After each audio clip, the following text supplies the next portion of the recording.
It's the dictionary. It's the dictionary. It's the dictionary. It's the dictionary. Dictionary. It's the dictionary. It's the dictionary. Hello, word nerds. Welcome to another episode of the Dictionary. Guests are my favorite. My favorite episodes of this podcast are with guests. And of course, as you saw from the title, we have another amazing guest. Just a singular guest, one guest. Natalia Reagan, how are you doing? I am great. Thank you for having me. Although I don't know, I feel like I'm not a singular person. There's a lot of personalities in here that might come out. And apologies in advance. I feel that too. Brittany, yeah. Yeah. Okay. Oh no, Bridget. Can't wait to meet Brittany. Bridget? It's Bridget. I'm so sorry. I even got her name wrong. But Bridget was my alter ego if I drank rum, which we don't keep it any in the house. Good, smart. I did do one episode of this as BB Buttas. BB Buttas came out, and that was a lot of fun. Yeah, it's kind of like Linda Richmond from Saturday Night Live, if you remember. Wait, is she the one that's like coffee talk? Yeah, talk amongst yourselves. Feel free to talk amongst yourselves. Yeah. This was sort of my take on that, which sort of ended up being kind of like Linda from Bob's Burgers. Have you ever watched that? Yes. Yeah, kind of like Linda. Yeah. Linda. Well, so please tell us who you are and what you do, because, you know, if people don't know you, they need to know about you. Oh, goodness. Well, geez. My name is Natalia Alexandria Reagan, which is a mouthful. And Alexandria was a typo. I think it was supposed to be Alexandra, but my mom made a mistake. And those drugs are good in the hospital. But yeah, I'm a science communicator at the core of things. But beyond that, you know, I started off, I'm a biological anthropologist. I'm a comedian. I also am a writer, but even before I became a scientist, I was an actress. So I started off working in TV and film and commercials, acting, and also working in production. My dad was art director, so I used to set dress for him back when I was a youngin'. Cool. In my late teens and 20s. And so I kind of been on all sides of the camera. And then I always wanted to go into science, but I didn't do so great in math and science in junior high and high school. So I was like, if I can't, chase monkeys, I'll do the next best thing, which is comedy. So I did that. And, but I took one anthropology class that kind of hooked me when I went to college. And, before I dropped out, and I kind of was living in Venice Beach and being a hippie, writing bad poetry and making terrible art, and but working in the film industry. And then I took a biological anthropology class that really just sort of like hooked me in, and I didn't know what to do with it until I got into a bad accident at 25. I got hit by a truck, and that was the catalyst to become a scientist. I was like, what are you doing with your life? Like I was working on a TV show called Cold Case, which is great. It was a good show, but I was a stand-in, which you literally are paid to stand there while the actors are getting their hair and makeup done. You literally stand in the position while you get lit. And I was like, this isn't the life I wanted. So I went back to school to learn, biological anthropology and become a monkey chaser. So, and while I was finishing up grad school, I'd always wanted to combine my two passions, science and comedy. And I started pitching science comedy TV shows in 2010, and I got laughed out of a lot of rooms. It was amazing. They're like, the sordid lives of primates? Oh my God, we'll take two. They were just like, what are you? And they kind of were like, no, that's not science. And then also comedy. And then also, God forbid I'm a woman. So that's like even like strike three, like, okay, now you're out. And a friend of mine who was, kind of a big champion of what I was doing was like, hey, you've got a camera, you write, you perform. Why don't you just make your own? He used to call me Pac-Man. That was my nickname. He's like, Pac-Man, make your own stuff. And I was like, where? What am I going to do? And I started making videos in my garage. And this is embarrassing. I've lived in the same place almost 20 years. I'm pointing at my garage right now. Yeah, right. I don't own this place. It's just an apartment I rent. But I started making, the first video I made was the story of boobs, the breast tale ever told. And then that didn't go viral or anything, but the Today Show picked it up because apparently it was a slow news week, and they Googled anthropologist and boobs and found me, and so on and so forth. That snowballed into butts because Stephen Colbert made fun of us and was like, what about butts? And then I ended up doing Bigfoot Bounty, the Bigfoot television show in 2013. And then Neil deGrasse Tyson saw the shoulder content. I met him at a party, but I was making these talking shit with Dr. Todd and Natalia videos that were based on our Bigfoot show. And see, I remember he asked me like, what do you do? And I said, I make science funny. And he was like, we need you on the show. So I started working on that. And but before that, I was even doing like Nat Geo and Discovery, and it just kind of all picked up and moved forward. And I've done a bunch of different weird podcasts and TV stuff and digital media, And it has all peaked, and you are now on the dictionary. Hey, hey, this is a quality show. I will not have you belittle your show because it's amazing. But yes, this is what I worked very hard to get here. To get your attention, it took a long time. Yeah.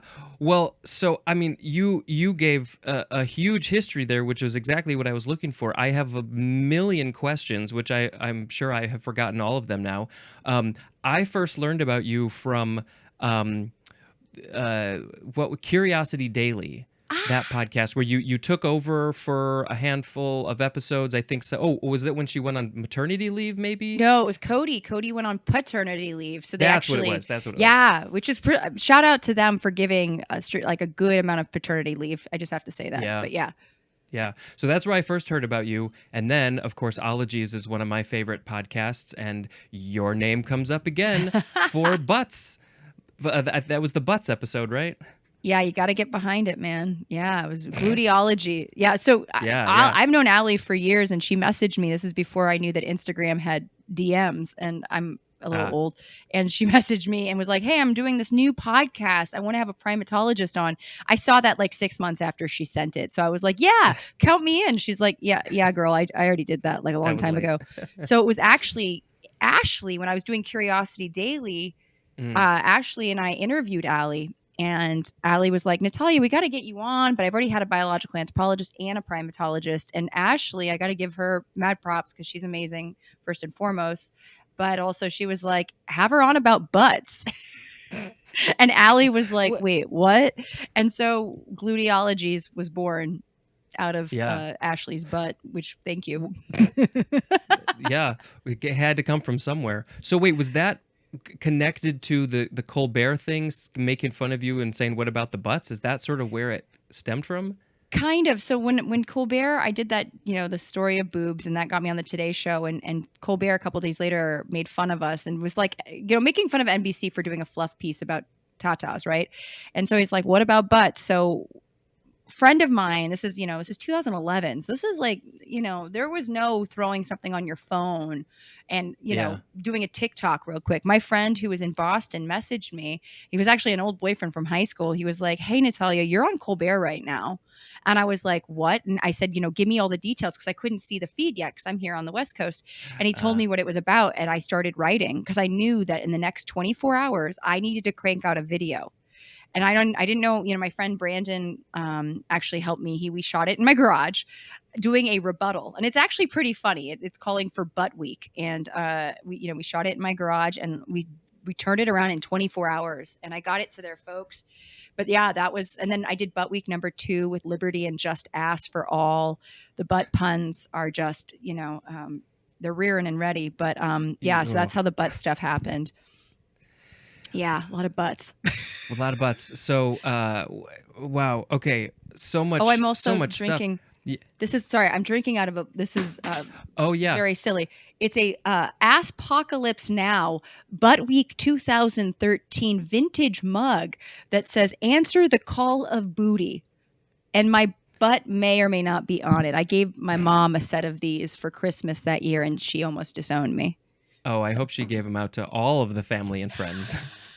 They are in a closet. Yeah.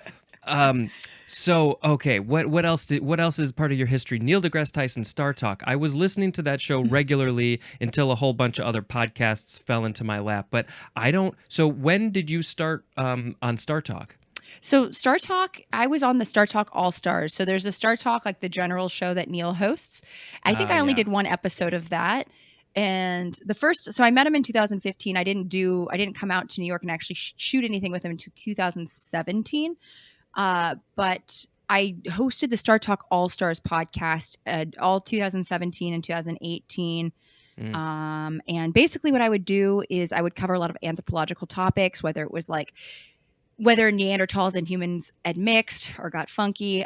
We talked about climate change and its effects on primates. We talked about, what else did we talk about? De-extinction. We did a great interview with Ross McPhee, who was the curator of mammalogy at the American Museum of Natural History, about because we were trying to do kind of like find a topical story and then piggyback and do kind of a scientific take on it. And Barbara Streisand had cloned her dog, and so we Oh, did yeah. this interview with Ross McPhee. He was, he's fascinating, but we talked about, why you can't technically clone a woolly mammoth because it would be a hybrid, not necessarily a clone. But yeah, so I do kind of the anthro themed topics, and I also, so there was the pod. Neil has the podcast, but he also had a TV show called Star Talk TV, which was on Nat Geo. And basically, I was a comedy writer on that and a correspondent. So the first episode I did was when he interviewed Jane Goodall, and they sent me to a chimpanzee sanctuary called Project Chimps in Georgia, and I got to meet. There were three or four chimps that were being introduced that day. This is so sad. They came from medical facilities, so they spent their whole life inside a box, and they were introducing them to a group of chimps with the outdoors, and they were like, their eyes were filled with wonder. And Gertrude, one of the chimps, threw shit at me, and I ended up sponsoring her because we are fecal sisters, I actually know somebody who started a similar place called Primates Inc. in Wisconsin. So yeah, she gets yes. You aware of them? I've heard, yes. Yeah, it's like Primates Inc. or Primates Incorporated or something like that. Yeah, she posts pictures and stuff and videos of the various monkeys and apes that she has there. So it would be great to go visit someday, but haven't had time to do that. And you're not far. You absolutely should. Yeah. My computer's not plugged in, so forgive me for panicking. Oh yeah, we definitely don't want a battery to die. No, we're good. But yeah, Primates Inc. That's, oh man. Do you know if they have chimps there? I don't think they have chimps, but they do have other ones. That's awesome. I couldn't give you the proper name. That's okay. It's not a pop quiz. Yeah. Well, that's why you're here. You get to tell us all this stuff. So what was it like? You said that were you just interested in science as a young person, even though you didn't do very good at it in school? Like, what was it that got you to go to grad school for this? Right. Well, just so you know, like, and it's a silly story, but I used to have I still have them, recurring King Kong nightmares since I was like a toddler. And so the very first time I lucid dream, I actually shrunk King Kong down to an orangutan. It was it was actually in the house from Silver Spoons, if you're familiar. Oh yeah. With the train. Yeah, exactly. And so, when King Kong showed up, it was an orangutan and it hugged me. And ever since then I was enamored.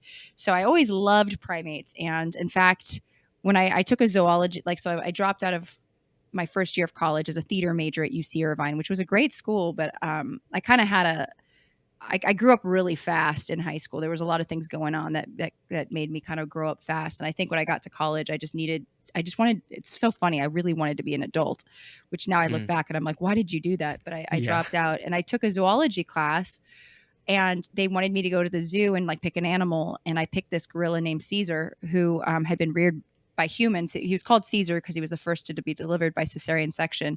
And I fell in love with this gorilla. Like, he was by himself. He was like a year older than me. Right. And so I was just like, oh, he's so handsome. He's so cool. But he didn't want to mate with anyone. And they shipped him off to Atlanta when they were trying to redo their enclosure at the LA Zoo, and he ended up passing away. And I remember mourning him, like really mourning this gorilla. And this is right before my accident. So when I'm coming out of the accident, I'm like, you need to pivot. This is not, you are doing not what you want to do. You've always loved primates specifically. So I went back to Cal State Northridge, which is actually where my mom taught for 40 years. So I avoided going there because I was like, I grew up on this campus. I don't want to go here. But I was able to take a bunch of, finish with an anthro degree. And I was going to, for my undergrad thesis, I studied, and this is going on still, I was looking at Grauer's gorillas, which are only found in Democratic Republic of Congo. And essentially, they're heavily affected by the coltan mining in DRC, because coltan is a heat-resistant mineral that is found in a lot of our electronics that are built to break and become obsolete. So there's constantly this need right, for coltan. That's why you should always recycle your electronics if you can, or hang on to your Yeah. phone and not get the new thing every 5 seconds. But anyways, I started like a cell phone drive, and I wrote this thing about, how gorillas and all these other animals were affected, because 80% of the world's coltan is in Africa, and 80% of Africa's coltan is found in the Democratic Republic of Congo. And when the tech boom happened in like the late 90s, 2000, it was going crazy. And then when it busted in like 2000, they had a big, crash in the stock market. Not as bad as 2008, but essentially a lot of the people that were mining lost their work, and they had to turn to other means of making money, which a lot of times was poaching gorillas, and either to eat them or to sell their body parts and things of that sort. And so this is just a way that the West and our habits affect, things globally, and animals clear across the world, that you would have no idea about. So I was going to go to Africa to go to DRC to teach people how to build compost burning briquettes to cut down on illegal charcoal harvesting. But right when I was graduating in 2008, there was basically a massive socio-political upheaval in Goma, which is where I would have flown into. So I had to put that on ice, and I was going to work with a grad advisor at Cal State Northridge. And I said, what can I do to get into your program? She's like, I need you, if you're not going to do this, if you're not going to go to Africa and do that, you need to go to primate field school. Because I just need to know, because here I am, this blonde actress that's like, I want to study monkeys. And she's like, I need to know that you can hack it in the field, and that you're not going to get into my program and then drop out too. And I totally get it, because sometimes you get to I've seen students, because I've taught since then, I've seen students get to the field and be like, this is not for me. This is not for me. And so I went and did primate field school, which if anybody is interested in primatology, primate field school, please reach out to me. I'm happy to direct you into different opportunities. There are funding, grants and things like that you can get, but it's great. For 3 weeks, you learn how to chase monkeys, deal with the forest, ID all sorts of flora and fauna, and just get to know what it's like to be a field worker. And that's what I had to do to prove my worth. And then I went to Cal State Northridge, and instead of studying gorillas, I had to pivot, and my advisor had been studying spider monkeys. So I was like, okay, we're going to pivot. And somebody had already approached her about a conservation project in Panama. Cause I also told her, I was like, I don't want to do behavior study. I want to do conservation, because my big thought process is you can't study them if they're gone. And I want to be part of the solution to keep them around. And so I remember that being a huge part of, it's weird talking about it now, because I hate being so removed from it now, and I was actually trying to buy property in Panama a few years ago to build a field school, and it fell through. So this is just inspiring me to go back to that idea. But anyways, that's how I got into spider monkeys. And I was not even supposed to do a survey. I was supposed to do the response to the survey. Somebody else was supposed to do it. And I was going to come in and do the ethnoprimatology work, which was to help inform landowners about their solutions and options. And the guy that was going to do the survey dropped out, so I did it. So while everybody was, being counted in the 2010 census here in the United States, I was doing the 2010 spider monkey census in Panama on the Israel Way more Peninsula. entertaining, probably. So much fun, man. Best shape of my life. Chasing monkeys that don't want to be chased is, forget Zumba, forget CrossFit, man. Just getting pummeled, like throwing fruit at us and stuff, tree branches. It was great. That sounds crazy. Oh my God. What an experience. And I mean, I know that you just got back from the Galapagos, right? Yeah. Oh man, it was the best time. Dream come true. So I hosted a trip to the Galapagos with 14 folks that a company approached me and was like, hey, do you want to host trips with your people that follow you and your friends? And I was like, yeah. And so I put it out there, and people took a survey. Galapagos was number one, and it sold out really quickly. And I can't even say enough. Our group was so phenomenal. 8 of the people I'd already known kind of either in person, like I know them well, or they're people I kind of knew online. And then the rest were people I found, or they found me on Instagram or TikTok. And 2 of them were actually my mom's, former colleagues' kids and grandkid. And it was a magical time. Everybody was so invested and excited about the science. Everybody had a great sense of humor, because things go wrong. It's international travel. So we had logistical issues, and everybody, would get maybe a little annoyed, but at the end of the day, we're all laughing and having a great time. And in fact, one of the our travelers is very generous, and he treated everybody to lunch. And so one of the other travelers wrote a song to sing to him at dinner that night, and everyone sang to him. And I'm like, how did I get this lucky? Wow. And while we were there, of course, we got to see the wildlife is completely unfazed by human presence, and it's just wild how they're absolutely everywhere. Hold on, someone tried to call me. Go away. They're everywhere, and they're curious, but they also just are completely like, they don't even care. They can't be bothered with Yeah. you. So it was really great. And then the Charles Darwin Research Station, I was able to interview a couple scientists there, because we also were I shot a pilot presentation while I was there called Behold. So I was able to have access to some really cool scientists that are doing really neat research. So yeah, highly recommend if you ever get a chance. Yeah, my wife and I would love to get to Galapagos, especially before like climate change starts ruining things, or I've heard that there's down the line things might not be as good then as they are now. Right now they actually just increased, and it was controversial, but they just increased the amount that tourists have to pay, and the locals, because the locals don't pay nearly as much. Like for tourists, I think it was $100 to come to the park. For tourists, or for locals, I think it was like 20 or something like that. Now I think it's $200 to come into the islands. But while we were there, they just lifted a ban to go to one of the islands because of avian flu. So they're not, they're vulnerable to different things coming through, especially because of a lot of migratory birds. But yeah, climate change is a big potential problem, and also just the damage that tourists can do. For the most part, I think a lot of tourists there are mindful and aware of what they bring. Like I didn't bring any aerosol containers, very mindful about plastic bags and things of that sort.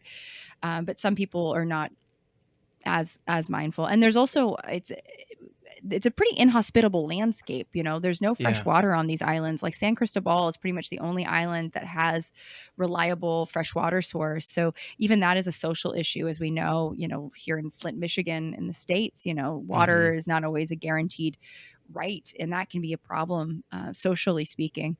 But I highly recommend it. I mean, what's your favorite animal? Do you have one? Well, so this fits in perfectly with what you do, because for my whole life I've always loved chimps, and of course bonobos are like very, very similar. In fact, I forgot to bring it in today. Yeah, I forgot to bring it in. But I actually had somebody make me a chimp puppet. Which is sort of like cartoony shaped. I can send you a picture of it. So it's in my closet. I had big plans to do stuff with it. I never really did puppetry, although I always loved it and wanted to do it. So I have like this unused chimp puppet sitting in my closet. Awesome. So yeah, I'll have to. He used to be in the office, but I'll have to break it out at some point. So yeah, so chimps. Oh, is this the Charles Darwin puppet? It's actually technically the Noah puppet, but I found Noah.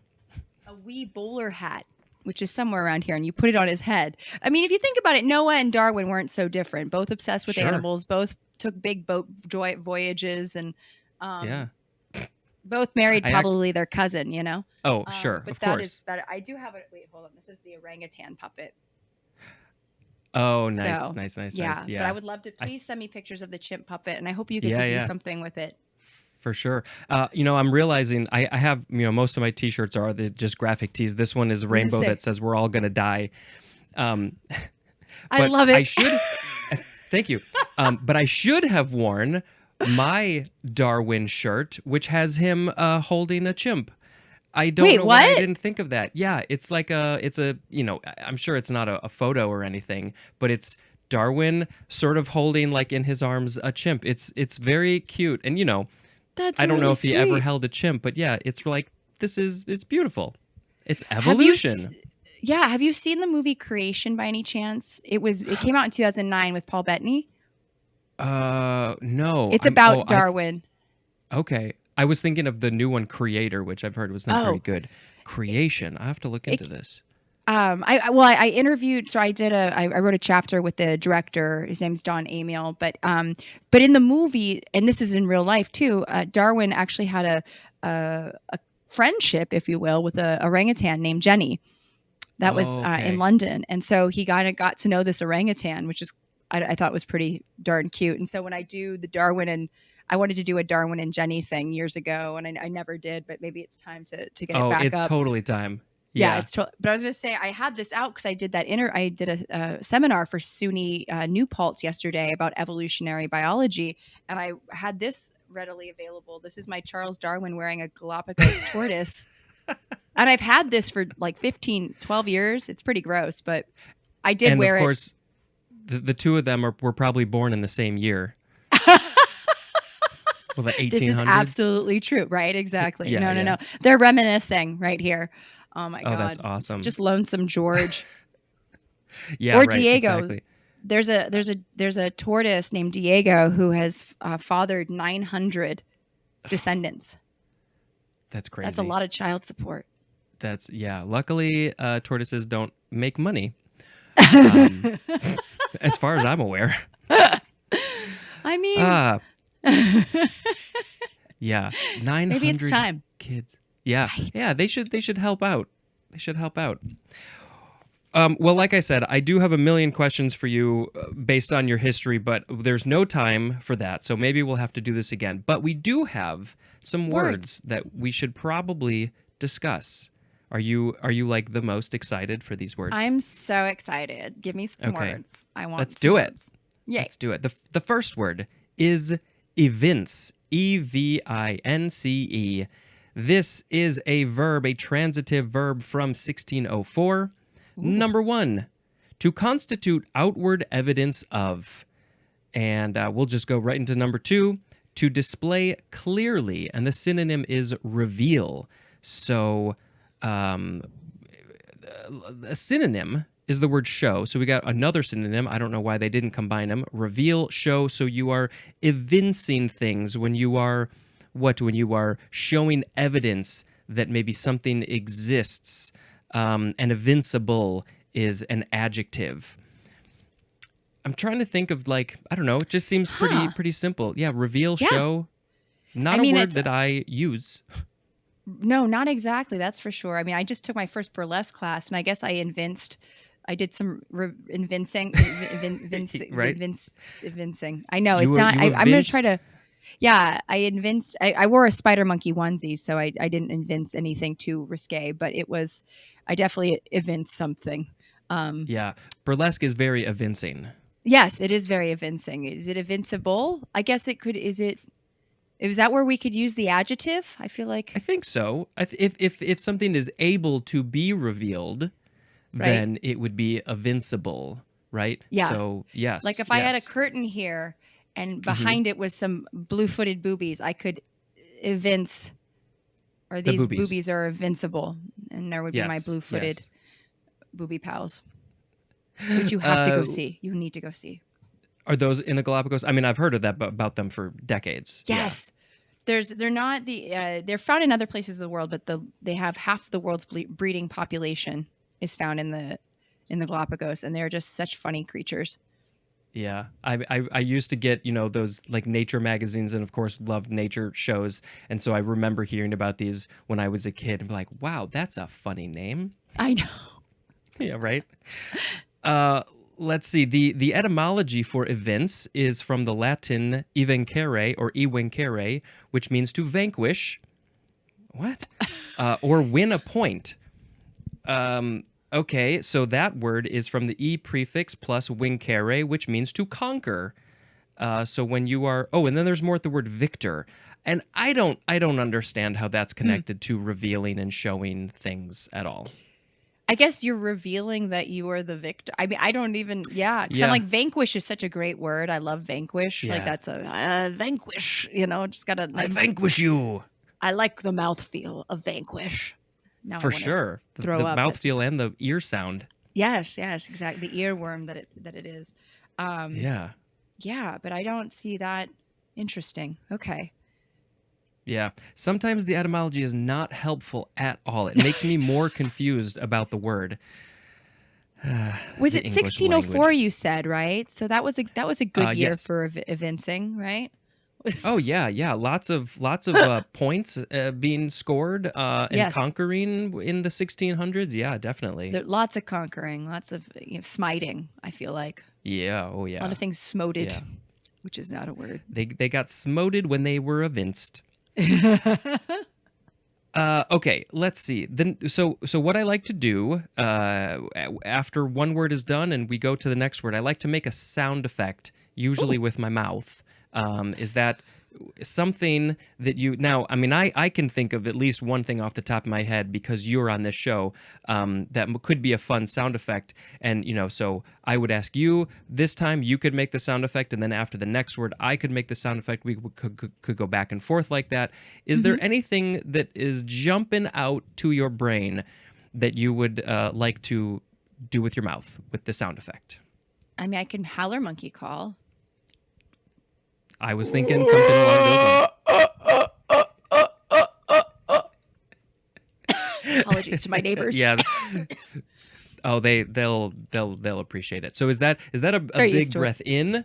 Yeah, it's you kind of you gotta. It's almost yeah, that was good. Yeah, and it kind of just grows. Yeah. And then they kind of and they're so funny because they're so weird. They just sit there like little lumps.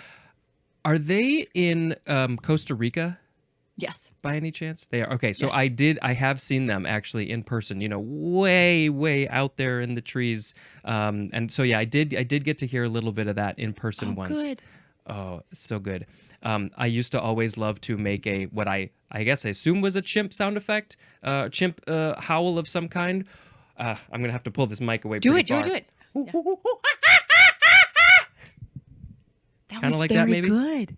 That's a pant I hoot. hope nobody's in the office. A patoot? A pant hoot. What? A pant hoot? A Pant pan hoot? Mm-hmm. A pant Hoot. That's So the like name panting of like a dog the... pants. The call. Yeah. Pant hoot. Mm-hmm. Okay. Yeah, and it could be a gotcha. territorial thing, like, "Hey, I'm over here, stay away." They have different Mm. little ways of doing it. And also depending on who does it, it kind of could have take a different meaning. Yeah, Sure. yeah. That's awesome. But that was really good. Thank you. I mean, I'm out of practice, but there was a play that I was in. It was like a short play called All in the Timing, and it was three chimps who are at typewriters trying to write Hamlet or something, and so it's just like their conversation. And so there was at one point where I got to go and like be all chimpy and run around and jump around and do my scream. So that was a lot of fun. That was in high school. That is awesome. What a great play to do in high school. Yeah. It was like a like college collection of theater. some short ones.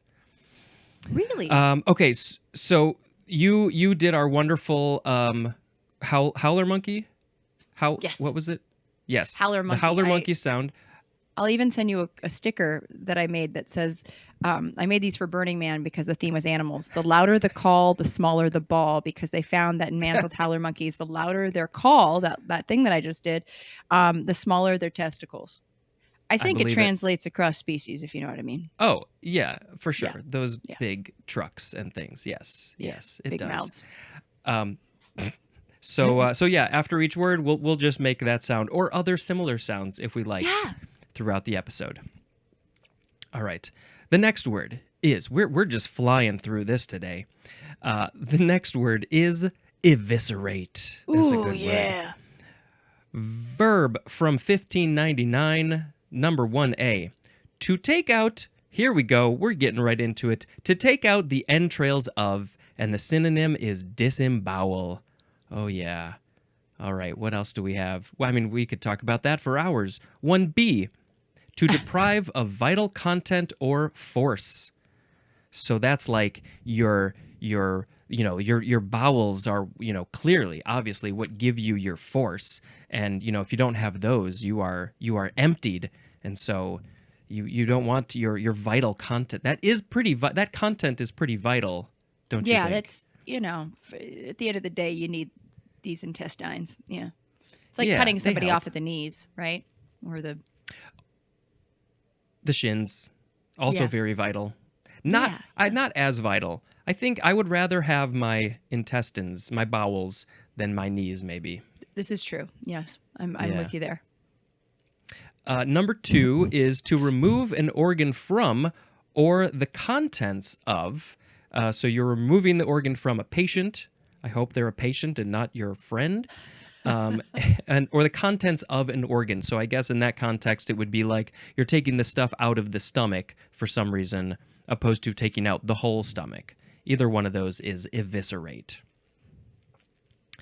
Nice. Have you ever had to eviscerate anything? Oh dear Lord, I'm trying to think. No, I mean, I had to. Well, and this was tough. I was vegan at the time, and I took zoology, and they wanted me to dissect Yeah. a frog and then a giant Norwegian rat. And funny enough, my friend Ooh. Dave Freed, who is a dear friend for over 20 years, that's how we bonded.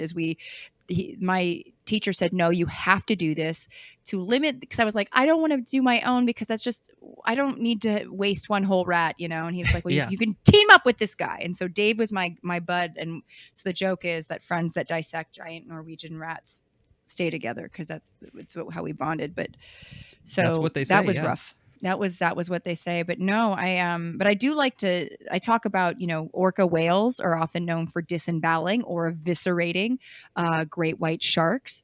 So, we always think of great white sharks as this apex predator that is not to be messed with. But then have you met an orca whale lately? No. I mean, if they're not ramming rudders of yachts, they're eviscerating great white sharks. Do they literally just like swim up from below and bite the belly, the soft? They'll either come at them, like T-bone them. There's a great video. It's a great sad video, but they actually just showed it on the news maybe a week or two ago of an orca I mean, the speed of which this orca is coming, like I can't even imagine. It must have been like the sharks just like lights out, like just turn no and time. kind of, and it just rams it, and then they specifically want the liver. It's kind of, I mean, I feel bad for sharks because here are humans like going for their fins, right? Cutting off their fins and throwing them back. And then and then the orcas are just like, we just want your liver. We just want that because it's big and rich and all the, probably a lot of vitamin B. In fact, I do know that I did an animal show years ago that I know that polar bear livers have so much vitamin B. No, A? Oh, shit. Excuse my French. A or B that it could kill That you. didn't sound French. Yeah, so much that it Sacre could bleu. kill you? Yeah. Like if you ate a polar bear liver, it would kill you with the amount of, I think it's vitamin B or A. I have to double check. Oh man, I'm just gonna embarrassing. say B. Why not? Yeah, I think that's good. That's great. So they just smash them. They rip open their bellies. They go for the liver, and then they just leave the body to die. Sometimes there'll be a bunch of them and they'll take different, if it's like a pod, that's a podcast I'd like to listen to. Bunch of orcas podcast. talking. Yeah, it's terrible. It's just ignore me. There's also sea cucumbers can self-eviscerate. So, this is an interesting trait that they have. There are these, lovely little sea forms that can, and they're not exactly sure why they do it. They could be because they're actually trying to avoid a predator, or they think maybe they're trying to flush out any sort of parasites, but they can actually self-eviscerate either through their butthole or their head. And so, and by their butt, it's a cloaca. And if you're not familiar with a cloaca, I call it the hat trick of holes, where they pee, poop, and do sex. But yeah, they can spit out their entrails. And the cool thing is they can regenerate anything that they spit out and doesn't come back. So scientists are studying them to understand, because they can actually have cells that stop doing their normal task and can switch and do this new task of regenerating. And it would be really cool if humans could do that. Right. Yeah. Like what nature does like that is crazy. Like, why can't we regrow an arm or something? So I just pulled up a video. I hope that the actual evisceration comes soon.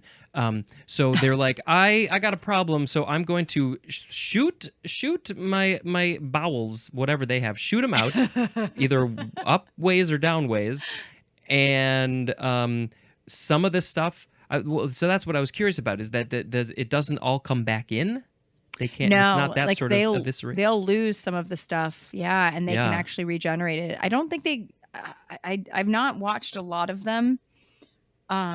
Sea cucumbers are not my specialty, No. surprisingly enough. But But those now are I some kind of want crazy them to creatures. be. Yeah. I'm I'm like, sure maybe I people made a have. bad decision. Okay. I'm seeing this video. If this is, oh yes, here's another one. There's a lot of little yellow or pink stringy things popping out of that one. Interesting.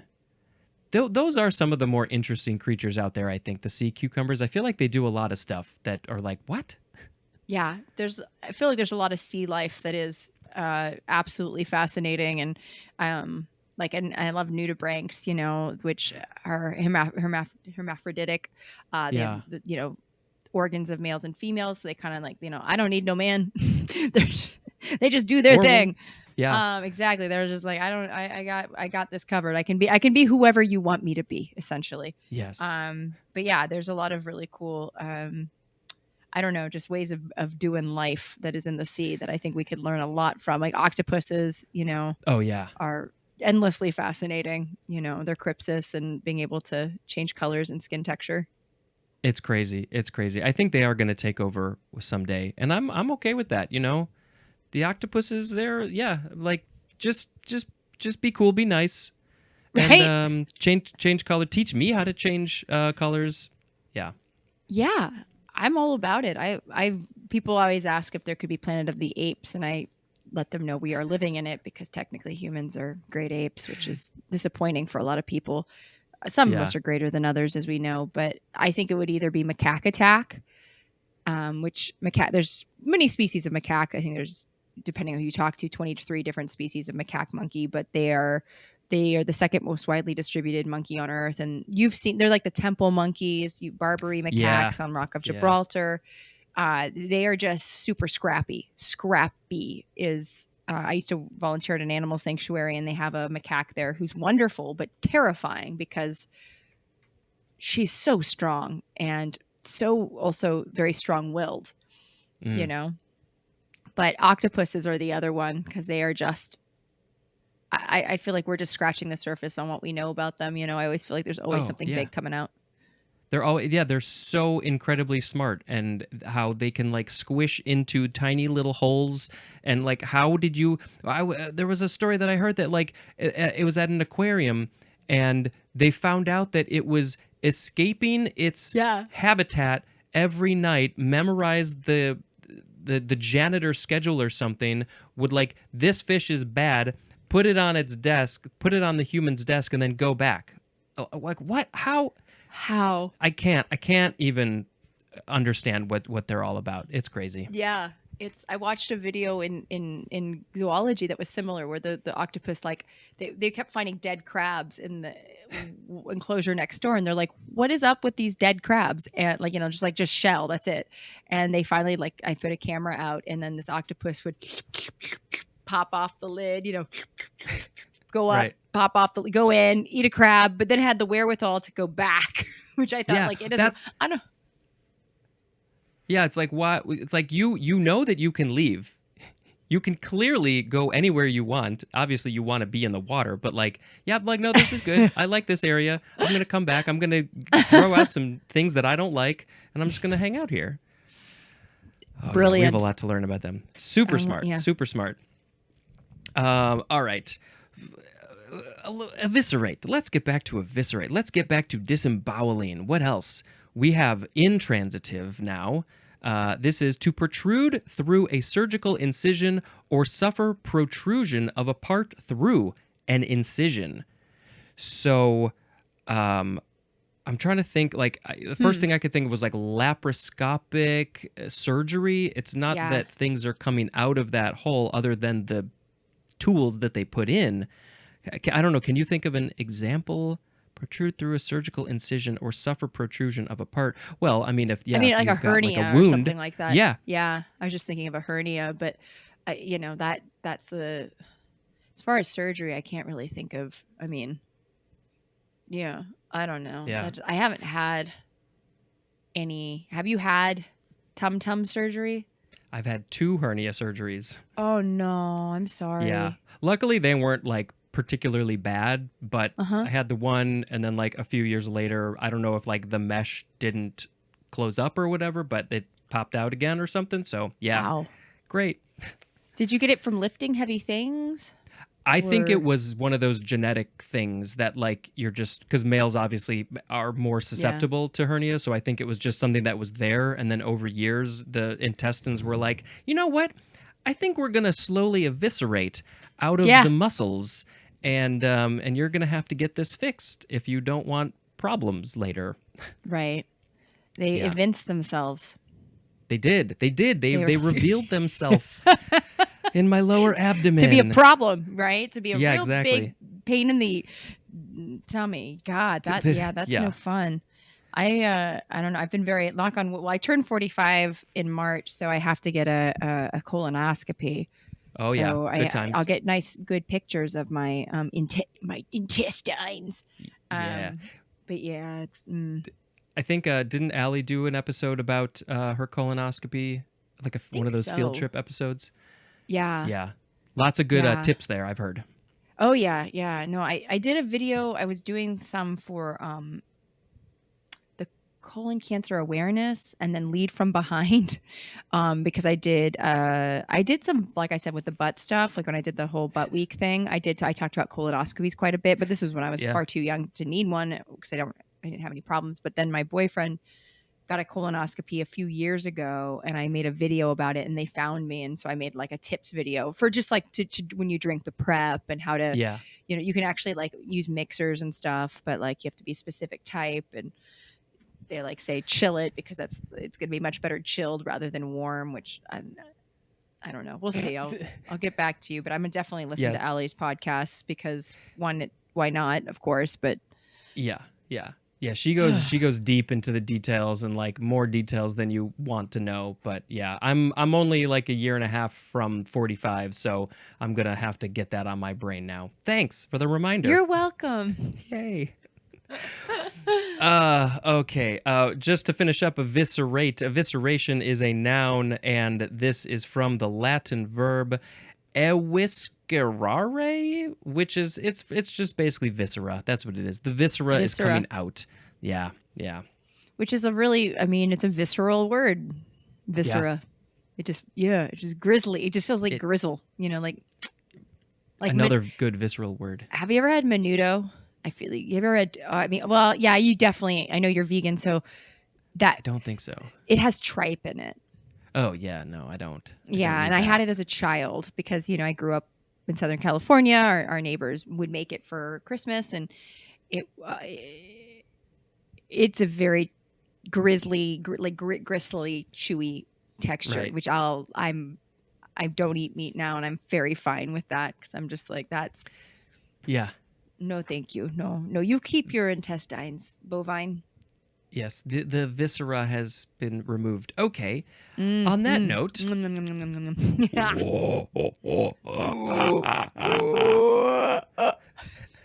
you've had more practice. That's very good. No, you do it. I want to hear you do it. You're good. I think I'm thinking too much. That's the problem. All right, I'll try again later. But it's good. You're doing great. All right, thank you. Appreciate that. Thank you for validating my howler monkey. You don't need my validation, but if you wanted it. I need it. Okay, the next word is evitable. This is an adjective from 1502, capable of being avoided. Evitable is capable of being avoided. The etymology says this is from the Latin evitare, which means to avoid. Shocking. That is from the that's from the e prefix plus vitare, which means to shun. So I guess you put the e prefix on it, it sort of becomes the opposite. You're shunning, you're pushing something away, but if you put the e on it, it becomes you're shunning yourself. You're avoiding these other things. Like I would love to be evitable to my responsibilities and chores and errands and laundry and all that stuff. I agree with being evitable to all those things. I would like to. Yeah, it's like evade. Yeah, exactly. Yeah. Evitable. Shirk. So, capable of being avoided. So I guess then that it would be the chores and things would be the evitable things. Yes. And I want to I don't know the proper word. Well, it's inevitable, right? Is like cannot be Yeah. avoided, and this is something that can be avoided. So, Right. you know, Ooh, good connection there. Thank you. yeah, that's I don't know. I mean, we can't. I mean, what's not. I mean, well, I'm trying to think of. I just thought of climate change. I'm like, that's inevitable. Getting eaten by bears. You know, just you can. That's inevitable. I think, depending on where you live Right. and And your how profession. smart you are. Yeah, Your that too. profession. Yeah, exactly. And are you covered in the eviscerated entrails of a goat? Because that also could be make it inevitable for you to be eaten by bears. Yeah, I don't I'm making know it weird. why. No, please. The weird is good. Weird is Mhm. good. Yeah. We go there sometimes. Yeah. Yeah. Okay, so I will make a note. Don't go into bear territory, or as I like Yeah. to call it, bearatory. Barator. Yes. And, Mm-hmm. and don't put the goat entrails on me, the eviscerated goat entrails on me, because then the bears might come and say, "You smell yummy. Yeah. I'm going to eviscerate you." There you go. Right. He's going to evince your entrails and your viscera in a most disturbing way. It's inevitable. Unbearable. It's inevitable. Yeah. Oh, okay. Evitable. Yeah. I just yesterday, or was it this morning, recorded an episode that was like, I made the same connection. Like, oh, you put in at the beginning and it becomes the opposite. And I was like, oh, yeah. So inevitable is not capable of being avoided. Yeah. Fantastic. We just never use the word evitable. Oh, No. no, it's a dumb word. It is. It's 1502, right? You said 15. Yes. That's old. It's an old word. You either have a really good memory or you have them in front of you, or both.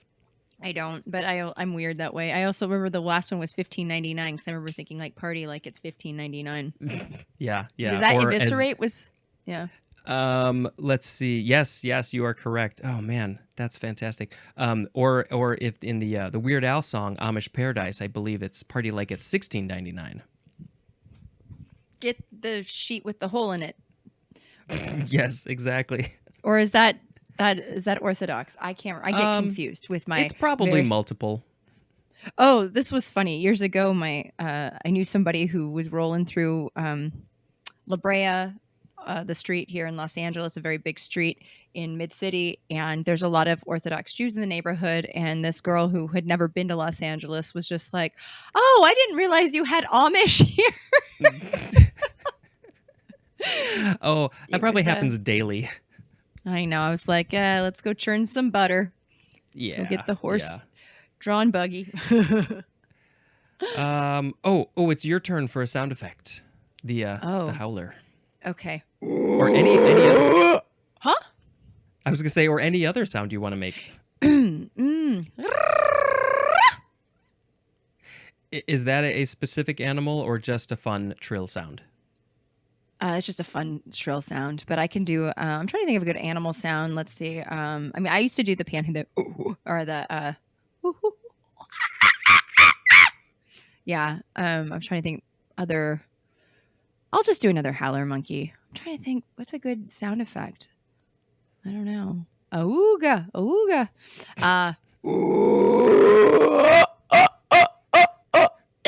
Excuse me. It's not done until the cough comes, I think. No, that's when you know. And then you've got to have a bag of lozenges just next to your desk anytime. Perfect. Just in case. Yes. Because, you're just randomly making howler monkey sounds. Like you do. Exactly. Okay, the next word is evocable. This is an adjective from 1886, and it is capable of being evoked. Evocable is something that can be evoked. Okay. That's it. Yeah. Like emotions, tears, Mm-hmm. the spirits of the dead. Oh, yes, those are very evocable. Yeah, exactly. With a Ouija board. Oh, yeah, that's a good time. Evocable. These are who the hell would you? I'm just trying to think of somebody trying to can you fetch Steve? He's evocable. Yes, he can be evoked. He can be evoked. Let's evoke him. He is not evitable. We can't avoid him. No, But he's yeah, everywhere. especially when Steve. he's a spirit. Yes. Steve. Steve. All right, I'm gonna take a shot at this howler monkey sound again. Phew, I don't know what happened there. Oh, that was good. That was It's good. just okay. The I next word is recognize it. that specific one. That was the Steve howler monkey. Yeah. Yeah, definitely. Next is evocation or just evocation. This is a noun from 1633. Number 1, the act or fact of evoking, and the synonym is summoning. So yeah, that definitely brings up summoning the dead, the spirits. Yes, the evocation. As we have some sub definitions. 1A, the summoning of a spirit. It's right there in black and white. 1B, imaginative recreation, or is this recreation? Which one is it? Imaginative, I think it's recreation because the example is an evocation of the past. Oh, So, that would, yeah. like in Parks and Rec, they had that whole like little town that was like the 200 or 300 year they were churning butter. I don't know if you ever watched that show, but they were churning butter there, and so that little town would have been an evocation of the past because it was an imaginative recreation. So like flashbacks in television and film would be great. Yes, As a absolutely. whole. Okay. We should call them evocations now. I'm going to put that in my my request to all the studios. Oh yeah, they'll listen. Yeah, They'll absolutely. listen. Yeah, they'll totally listen to me. I mean, of course. Number 2 is the 4E definition for the word induction. So we'll have to wait to get there. Evocator or evocator, that's a noun. The one who is doing the evocation. Yeah. Evocator. That would make I a am great the like. evocator. Yeah, exactly. Like like there's whatever like I don't know, Skeleton the Destructor or something, but like Steve the Evocator Yeah. would be he just evokes the things. Just about every time I come across one of those words that ends in ER or OR, I'm like, yeah, how would that be a villain or a hero? He's just evocating all of the dead spirits. Yeah, feelings, anger. I want to evoke all the things. Hi, Yeah. I'm Stephanie the Evocator. I'm sorry, excuse me. Evocator. The evocator, yeah, you got to get it right. Gotta get it right. Mm-hmm. I will bring your emotions to the front. To the surface. Yeah, and then there we you go. can, yeah, manifest. Okay, it's now sound effect time again. Oh, okay. It comes up fast sometimes. Excuse me. I think you need some tea. Or you will need some tea. I apologize. Okay, the next word is evocative. Ooh. Adjective from 1657. Evoking or tending to evoke an especially emotional response, as in, this looks like a quote, yes, settings so evocative that they bring tears to the eyes. And that is a quote from Eric Malpass, or Malpass, I don't know which. So these settings, maybe a very pastoral field or something, or a rainforest, whatever you like, will bring tears to your eyes because it's so evocative that the emotions are evoked. They overwhelm you. Yeah, the senses, or perhaps it's a McDonald's if you're in Middle America, or perhaps an Arby's, or if you want The something South. like that. There's a Cracker Barrel. I know evokes a lot of things in my relatives. They do enjoy. I do not like the Cracker Barrel. It's not for me, but it does. It evokes things in people that I know, and that's okay. Variety is the spice of life. Yeah, once I had a meal at Arby's that was very evocative at 15 minutes after the meal. Oh yeah, did it eviscerate you? Practically, yes. Yeah. It was it worked speedily. Yeah, it evinced a softer side of you. Yeah, more very vulnerable soft. side of you. Yeah, yeah, yeah. Yeah. Wow. What evocates what gets you evocating? Yes, is that what we're doing? What Hold on. What word are we at? evocative? Yeah, Yeah. what What is evocates? evocative for you? Yeah, what brings the emotions? Yes. Um, this what brings the emotions? Well, there's a beautiful image. Well, there's a couple images on my desktop of photos that I took that they definitely are evocative. They bring the emotions. One of them is a photo of the mountains in New Zealand that I took in like a 6 or 7 person plane when we were flying back from the fjords outside of Queenstown, Wow. back to Queenstown, because we didn't want to take the 4-hour bus ride back, and so we decided to splurge. And this is literally the mountains that they filmed for like Lord of the Rings and stuff. So like I felt like I was inside Lord of the Rings when we were in this plane. It was so that is pretty evocative to me. What's Did you feel evocative like to you? Yeah, well, I feel Yeah. like Peter Jackson, like his arms were around you, sort of holding you as you were looking at these mountains. I can almost feel like the tender touch. Like he's not there, but he's there. You know what I Yeah, mean? Like he's always there. he's always just right below the surface. Let's see. What is evocative? Evocative. What am I? Evocative, My yeah. God. Thank you, evocative. Let's see. I also there is an image that I took. When I worked in Panama, there is an area called Oria Arriba that is where I would ride horses to get to monkeys, and it is during the dry season. It looks kind of almost barren. You know what I mean? Everything is completely brown, and the trees lose their leaves. They really have a kind of a winter there, and but during the I guess, well, it's their dry summer, technically their winter, when it's actually the wet season, it's so beautiful, green and lush, and you can hear the howler monkeys, you can see the different species of trees just sort of thriving, because unfortunately the area is really deforested, so where there are trees, it's really just, it's dramatic and gorgeous, and the ocean's just in the distance too, so it's kind of the best of all the worlds with monkeys. So yeah, it I makes mean, me you feel all the cannot. feels. Yeah, you can't go wrong with that. What was the area called? I worked. It's called Oria Arriba, on the Azuero Peninsula in Panama. So Los Santos is the province of Panama, and then specifically it's called Oria, Oria, and then Arriba, Arriba. I just wanted to bring up a picture so I could Yeah, it's see really it. pretty, Mm. and it's just Yeah, like that would be a cool place. right, and it puts me back. That summer was a very intense summer too, because I joke, I'm missing a muscle in my right leg because of my accident, and I call myself, the Jack Tripper of primatology, because I'd fall. It was the reason why there's forests in this area, by the way, is it was too steep for the landowners to cut down, because they cut down the forest so the cattle could graze.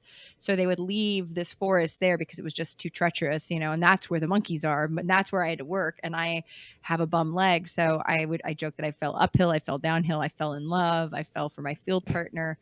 And I also, and this is not too TMI, but like when I went there, I didn't realize I'd date someone, and so I ended up having to get birth control while I was in Panama, and it's over the counter, and you just buy what they have, and it was this stuff called Yaz, which has since been taken off the market for making women fantastic. crazy, making them nuts, giving them heart problems too. But it made me really just like a heightened emotion. My hormones were all over the place, and then on top of it, like every day I'm chasing monkeys, and on our days off we'd go surfing. It was a really, so it really, like, looking at that picture just thrusts me back into that, so it's it also eviscerates a little bit, because it is it's too much sometimes. I look at it and I'm like, oh my God, I have to kind of take a step back. So Yeah. I'm like, That sounds like ooh. a very intense trip on so many levels. It was. Yeah. Yeah. Wow. So, yeah. Evocative of lots and lots of emotions. I could see that. Yes.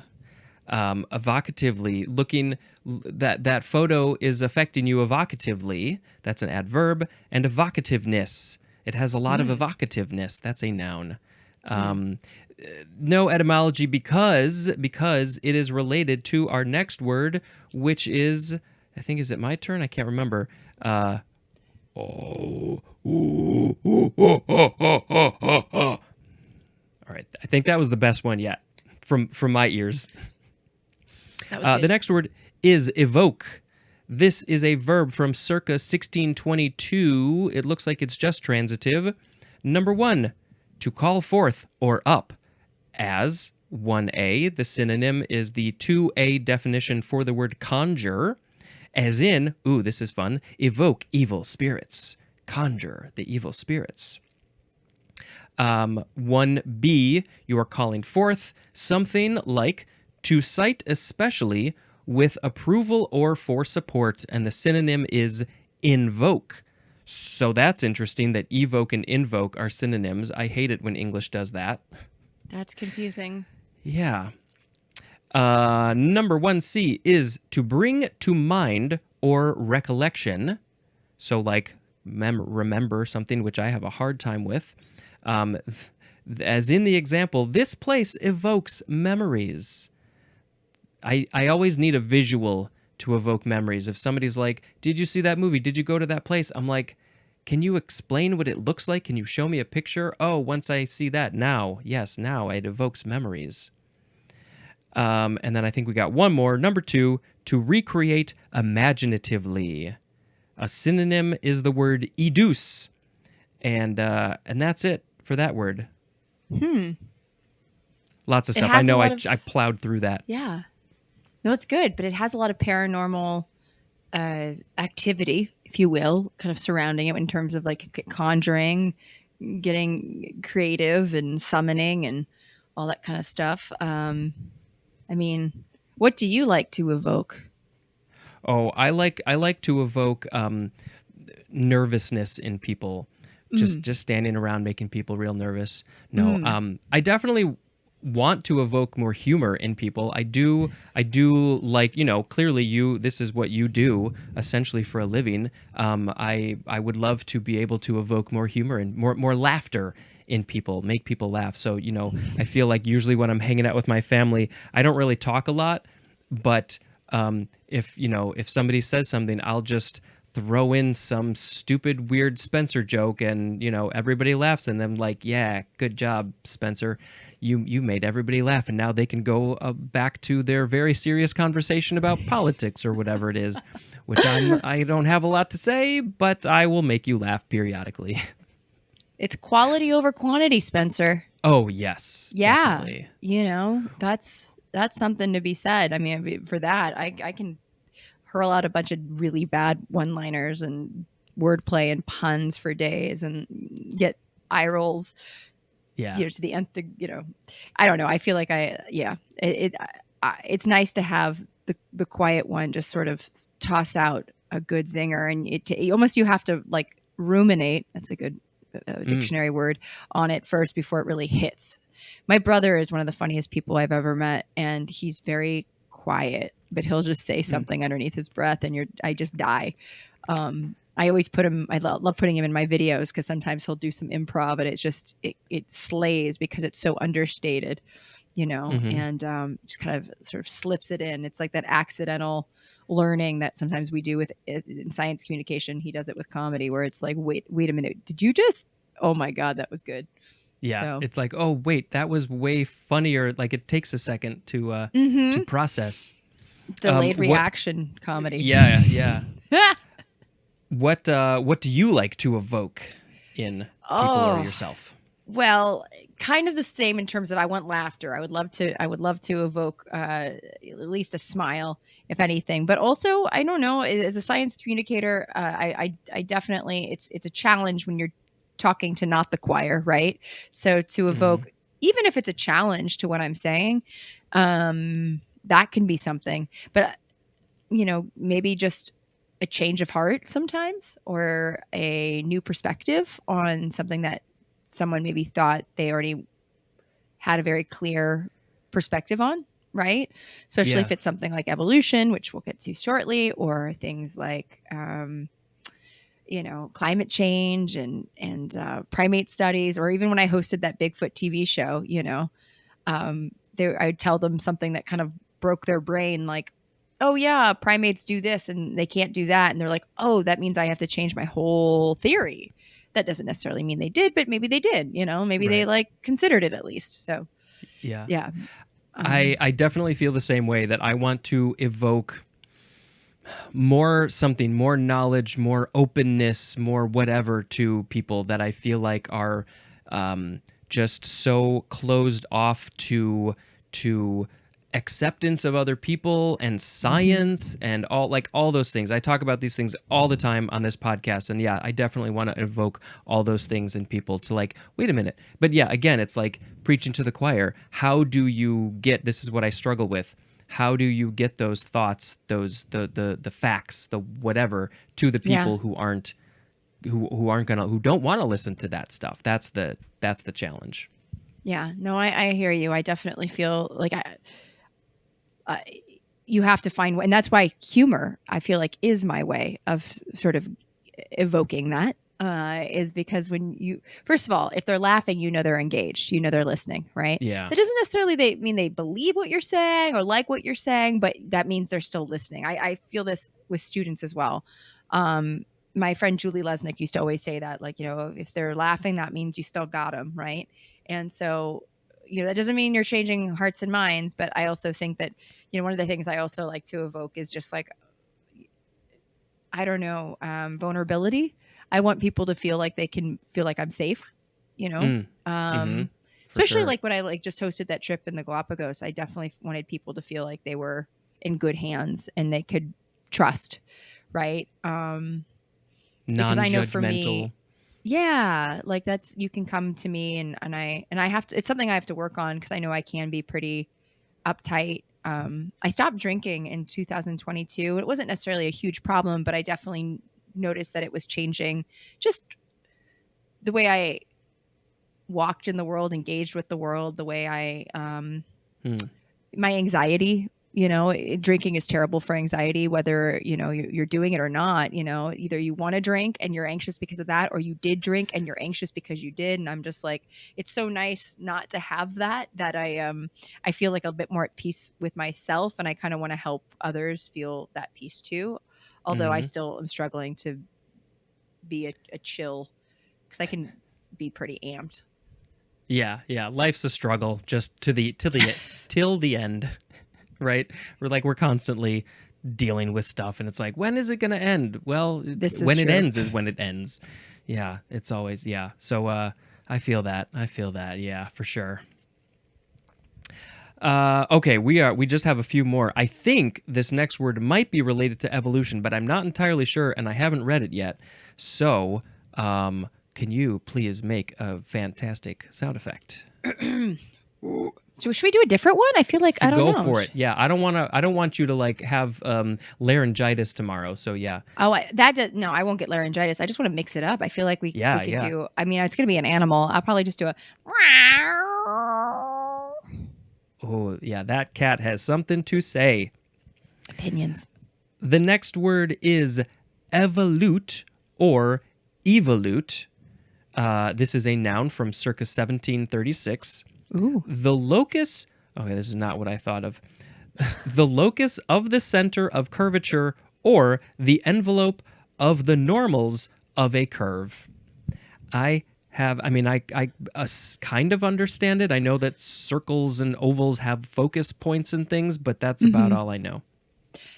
Those were a lot of words. Yes. Together, and that's one of those things. I'm a very visual person. Hearing something I need to look at that, and I still might not understand it, because that sounds like a geometry equation, and I wasn't ready for that. Yeah, it definitely but seems... I'm going to look at it real quick. Yeah, well, it's same for me. I'm a very visual person, but even reading it, it's like I need to see it. I need to see the thing. So maybe I can Yeah, let me Google this. Let's see. What is it? Evolute? Evolute. Okay. I was hoping it was pretty. That's attractive. Okay. Yes, this group of images is very pretty. Very nice. Oh, this is a bouncy one. There's a Wikipedia one where one is like a circle that has umbrellas and it's bouncing. What's happening here? This is when Is I that a say I'm not GIF? great at math and science, or well, science, yes, but math not my thing. I wish I want to be better at it. I wish if I could do a do-over, I would have tried harder. Same. I feel like I would have Curve. not stopped going to school. Just be a student forever. I definitely Right? most of my life I was like, nah, I don't really care about learning. And then as I got older, I was like, no, wait, I want to learn everything. So you decided to take on the dictionary.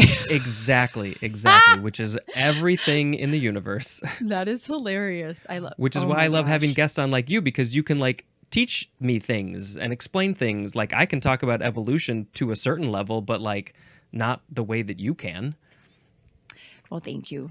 Yeah. That is huge. But I definitely feel like there's a lot of words that I think would be interesting too, are words in other languages that don't exist in English or vice versa. Yeah. I'm for sure you've gotten to some of those maybe. I think so. The first thing though that popped in my mind when you said that was there's a podcast called The Allusionist with Helen Zaltzman, and it's all about language, English and other languages, and it's words and phrases and kind of where they come from and why they are. And there have been some episodes I think about people, like for instance, I think in like Scotland or in Scottish, there aren't words or there weren't words for I hope I'm remembering this correctly, for like non-binary or words related to gender that we have in English, but they didn't get into Scottish, or they have certain words, but then the Scottish people were like, well, that doesn't really fit what the word really means. So like somebody went ahead and like made up new Scottish words for those words. So that was like a whole episode about that kind of stuff, which I thought was really cool. Like when you say Scottish, are we talking about like a Scottish dialect of English, or like a Gaelic or a Celtic or a? Good question. That's okay. Both, No, and maybe? if you don't know, that's totally fine. Huh? Yeah, maybe. Yeah, Right. I mean, the Scottish is definitely that weird. What's like it's kind of Gaelic, but also English, but both, but neither. I don't know enough about Scottish, but yeah, Yeah. I think it's sort of a combination of both. Okay. I'm very Scottish. Yeah. On my grandma was Okay. 100%, and I've been there to Oh. go meet the fams, and yeah, it's an amazing. I highly recommend if have you ever been? It's on the list. No, in fact, I was getting ready to make plans to go there for my 40th birthday, and then the pandemic happened, so that didn't happen. Yeah. Next time. Oh God! Next time I turn yes, 40. you should. Yeah, next time you turn for 45, you get a colonoscopy in Scotland. Perfect. I wonder what they call yeah. it over there. I would think like the old bum camera. I don't know. I feel like that would. I don't know. And I forgive my inability to do a Scottish accent. You would think that's something I Oh. would have gotten down, considering It's like the hardest accent, so don't worry about that. my grandma did it all the time. Well, she wasn't. She was raised by two, Scotsmen, so Yeah. it came that's easy. Someday I'll get out there. One Okay. of these days. Yeah. All right. I need to come up with. Let's do another animal sound. Let's do. Yeah. Ooh, I got it. Okay. Ooh, Is yes. that like one of those screaming goats, kind of? Yeah. Oh, I love the screaming goats. That's good. Yeah, this is Yeah. good. This is good stuff. Here is our very big word, evolution. And it's big because it's a big topic and you're here, but also there's a bunch of definitions. So, Yes. I don't know. Maybe we'll just take them sort of one by one and you can just sort of add things as we go. And I've got a few other questions for you related to this. So, here we go. Evolution. It is a noun from 1622. Now, I have to point out that evolution has been, first of all, it's a fact. And second of all, it's been going on since before 1622. That's just when we got it in English. Okay, number one. One of a set of prescribed movements. I wonder what that's about. Do you have any clue? Maybe like Sounds dance like a movements? revolution. I wonder Yeah. if it's like one revolution or That's interesting. Number 2A is a process of change in a certain direction, and the synonym is unfolding. So, a process of change in a certain direction. Well, I mean, I will definitely say that this podcast is going through an evolution. Like ever since it started, every, year or so, every letter, it just sort of evolves and transitions into something, whatever it is now. And then a year from now, it'll be a little bit different. It's unfolding. That's good. It's adapting and thriving in the environment that it's in. Yeah, this very warm office. Yes. 2B is the action or an instance of forming and giving something off, and the synonym is emission. I would never have thought that evolution and emission would be the same. Do you have any knowledge about that? I do not, off the top of my head, that it. Giving something off. I wish they gave an example for this one. I know. I feel like it's like, is it a smell? Is it a taste? Is it a feel? What's going on with the? Let me see if I can. Because I had some things I wanted to talk about, but let's see. Okay, go on. Let's see. 2C1 is a process of continuous change from a lower, simpler, or worse to a higher, more complex, or better state. The synonym is growth. So this one is very specific about going from crappy to good, which clearly, when I think of evolution, I don't necessarily think of that in a sort of judgmental way, but, certain things are, I guess, going in that way. It's not a goal-driven process. Yeah. Okay, 2C2, this is a process of gradual and relatively peaceful social, political, and economic advance. I like that very much. Gradually evolving to a utopia where there is no climate change or hate or money. That would be amazing. That sounds, sign me up. 2D is something evolved. So just anything that is evolved is an evolution. I don't really know how you would exactly use that in context. Number 3 is the process of working out or developing. So CrossFit is an evolution. I'm just going to go do an evolution, you guys. I'm going to go take a evolution class. Yeah, that's what they should call it. I got to go work out. I'm going to develop these muscles. Number 4A is, 4, it looks like this is where the beefiest of information is. Number 4A is the historical development of a biological group as a race or species, and the synonym is phylogeny with a PH. This is the big one. That looks like a very long definition. 4B, a theory, and once I do this, I would like you to describe to people what a theory is, because I know people have problems with that word. A theory that the various types of animals and plants have their origin in other pre-existing types, and that the distinguishable differences are due to modifications in successive generations. Also, the process described by this theory, the theory of evolution. And I will quickly just read the last couple because they're short. Number 5, the extraction of a mathematical root. And number 6, a process in which the whole universe is a progression of interrelated phenomena. Ooh, that was a good one to end on. Okay. Yeah, it's big. It's big. It's a fatty. It's big. The whole universe. Yeah. So it's a lot. Yeah, I would like you now to talk about the whole universe. No, what do you have? What's like some of the most important things that you got to say? Well, first of all, just a quick thing about, you mentioned theory. We talk about like, I have a theory about the government or this or that, or like I have a theory about peanut butter and blah, blah, a theory in terms of science is something that has been tested multiple times and is as close to truth as it can possibly be.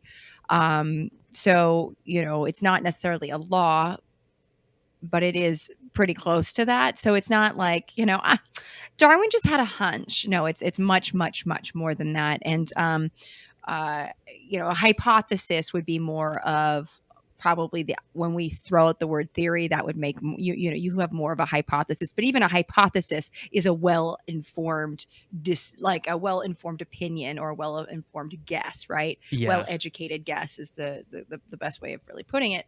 And also the theory of evolution, I do want to point out, and I point this out every time I teach biological anthropology, it did not begin nor did it end with Darwin. There are things that Darwin didn't quite understand that were later sort of figured out, that he kind of was like, I don't know really how this works, but TBD. And he was standing on the shoulders of giants that came before him.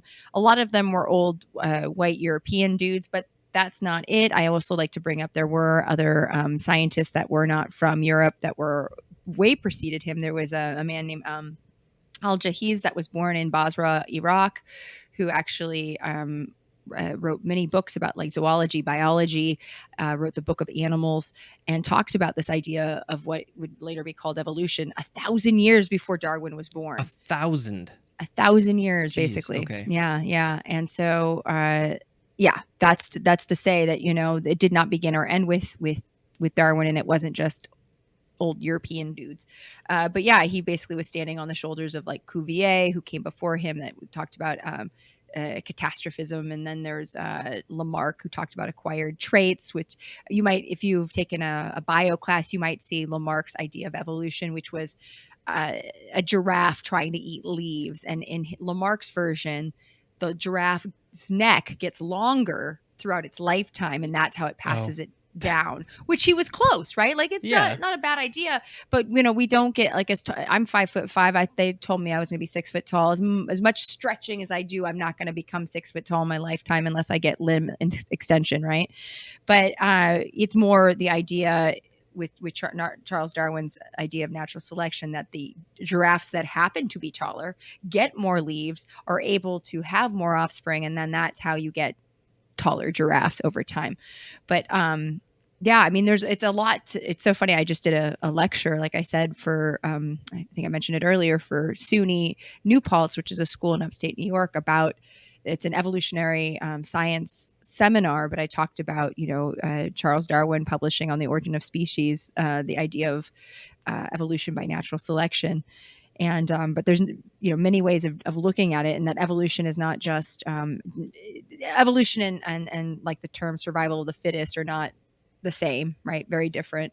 In fact, it wasn't even Darwin that said survival of the fittest. It was Herbert Spencer. And it's more, and by the way, fittest doesn't necessarily mean the one that was, well, I guess like evolution, if evolution is working out, maybe it was, but survival of fittest is not necessarily CrossFit or being strong or even being the smartest. It's sometimes the smallest are the ones that are going to survive. Like when the asteroid hit off the coast of the Yucatan, all the dinosaurs were wiped out, all the big megafauna dead, but the little things that could go underground, they were able to survive, And so it really depends. It's how you can sort of hack it on a landscape. But and natural selection is just one of the different type of evolutionary forces that we see. So, you see things like genetic drift and mutation and sexual selection and all that kind of, the different forces that can kind of shape the way individuals or species look over time and space. So there's a lot to be said. If you have any, I feel like I could just ramble on, but I want to see if you have any specific questions. I'll just I do want to hear about your theory of peanut butter, by the way. So let's see. Well, I find, I mean, as being an animal lover, I find them fascinating and sort of like why they are the way they are. I did take an evolution class in college at the University of Iowa, and I think I've forgotten most of it. But that was a vast class because we talked about all the eras and the eons and everything that life has gone through, and I don't remember any of them. I don't remember if there was a point to this, but I took a class and I thought it was great. Let's see, what else did I have? Which university did you go to in Iowa? Iowa. It was just the University of Iowa. Is that in Ames? No, it's in Iowa City. Yeah. Okay. I think the one in Ames is the other one. I've been Iowa to State, I Ames. think that's the one it Okay, is. Yeah. that's okay. I have a good friend who used to teach there, so I was just curious if Okay. maybe you had the same. If my friend was your professor, but yeah, that would have been yeah. Yeah, this was like Um, 2005. So yeah, I mean, he was a relatively young guy, so I wouldn't be surprised if you like crossed paths at some point. Um, so many thoughts and questions. I'm glad you brought up survival of the fittest because, yeah, I think that there's like a better word instead of fittest because everybody thinks like, yeah, you got to be strong, just like you said, but it's like, yeah, it's not exactly it. You know, it's more nuanced than that. it's yeah. Go I mean, ahead. I have a show. I was going to say this is a shameless plug, but I have a show called Survival of the Filthiest, the totally wild, weird, and salacious science of sex. But I use filthiest because I talk a lot about sex. But it doesn't do a service to the actual thing that matters. It's like survival of whatever it takes to survive in that environment, which is a mouthful. So. Because Right. that's kind of what it is. Like, so when I was in the Galapagos, I shot a pilot presentation, and the crux of the show is every episode begins with a question. And this particular episode was, what's my special purpose? Essentially, how have animals carved out an ecological niche to make them work for the environment and the environment work for them? And at any point, the environment can change, right? So, like, for instance, an interesting, natural selection example, oftentimes we'd use like the beetle example, where if there was like brown and green beetles, and if the ground was brown, then the green beetles would be the first ones to be eaten off, and then you'd all just have brown beetles, and then they would be passing down their genes, and we'd have a population of brown beetles. But in the Galapagos, you've got a lot of volcanic rocks, all black basically. And so one of my favorite things there was the marine iguanas, and they are a lot of times like just black as night, and you can't see them. It's hilarious. Like you almost lean up against the rock and you're like, Yeah. So but it's perfect because that's how they blend in, right? And a lot of the land iguanas are yellow. And there's actually, they just discovered one that's pink, and it's not even that the skin is pink, it's their skin is translucent, and they're trying to figure out why that is. So yeah, it's an example of how these animals have sort of kind of developed these, morphological features.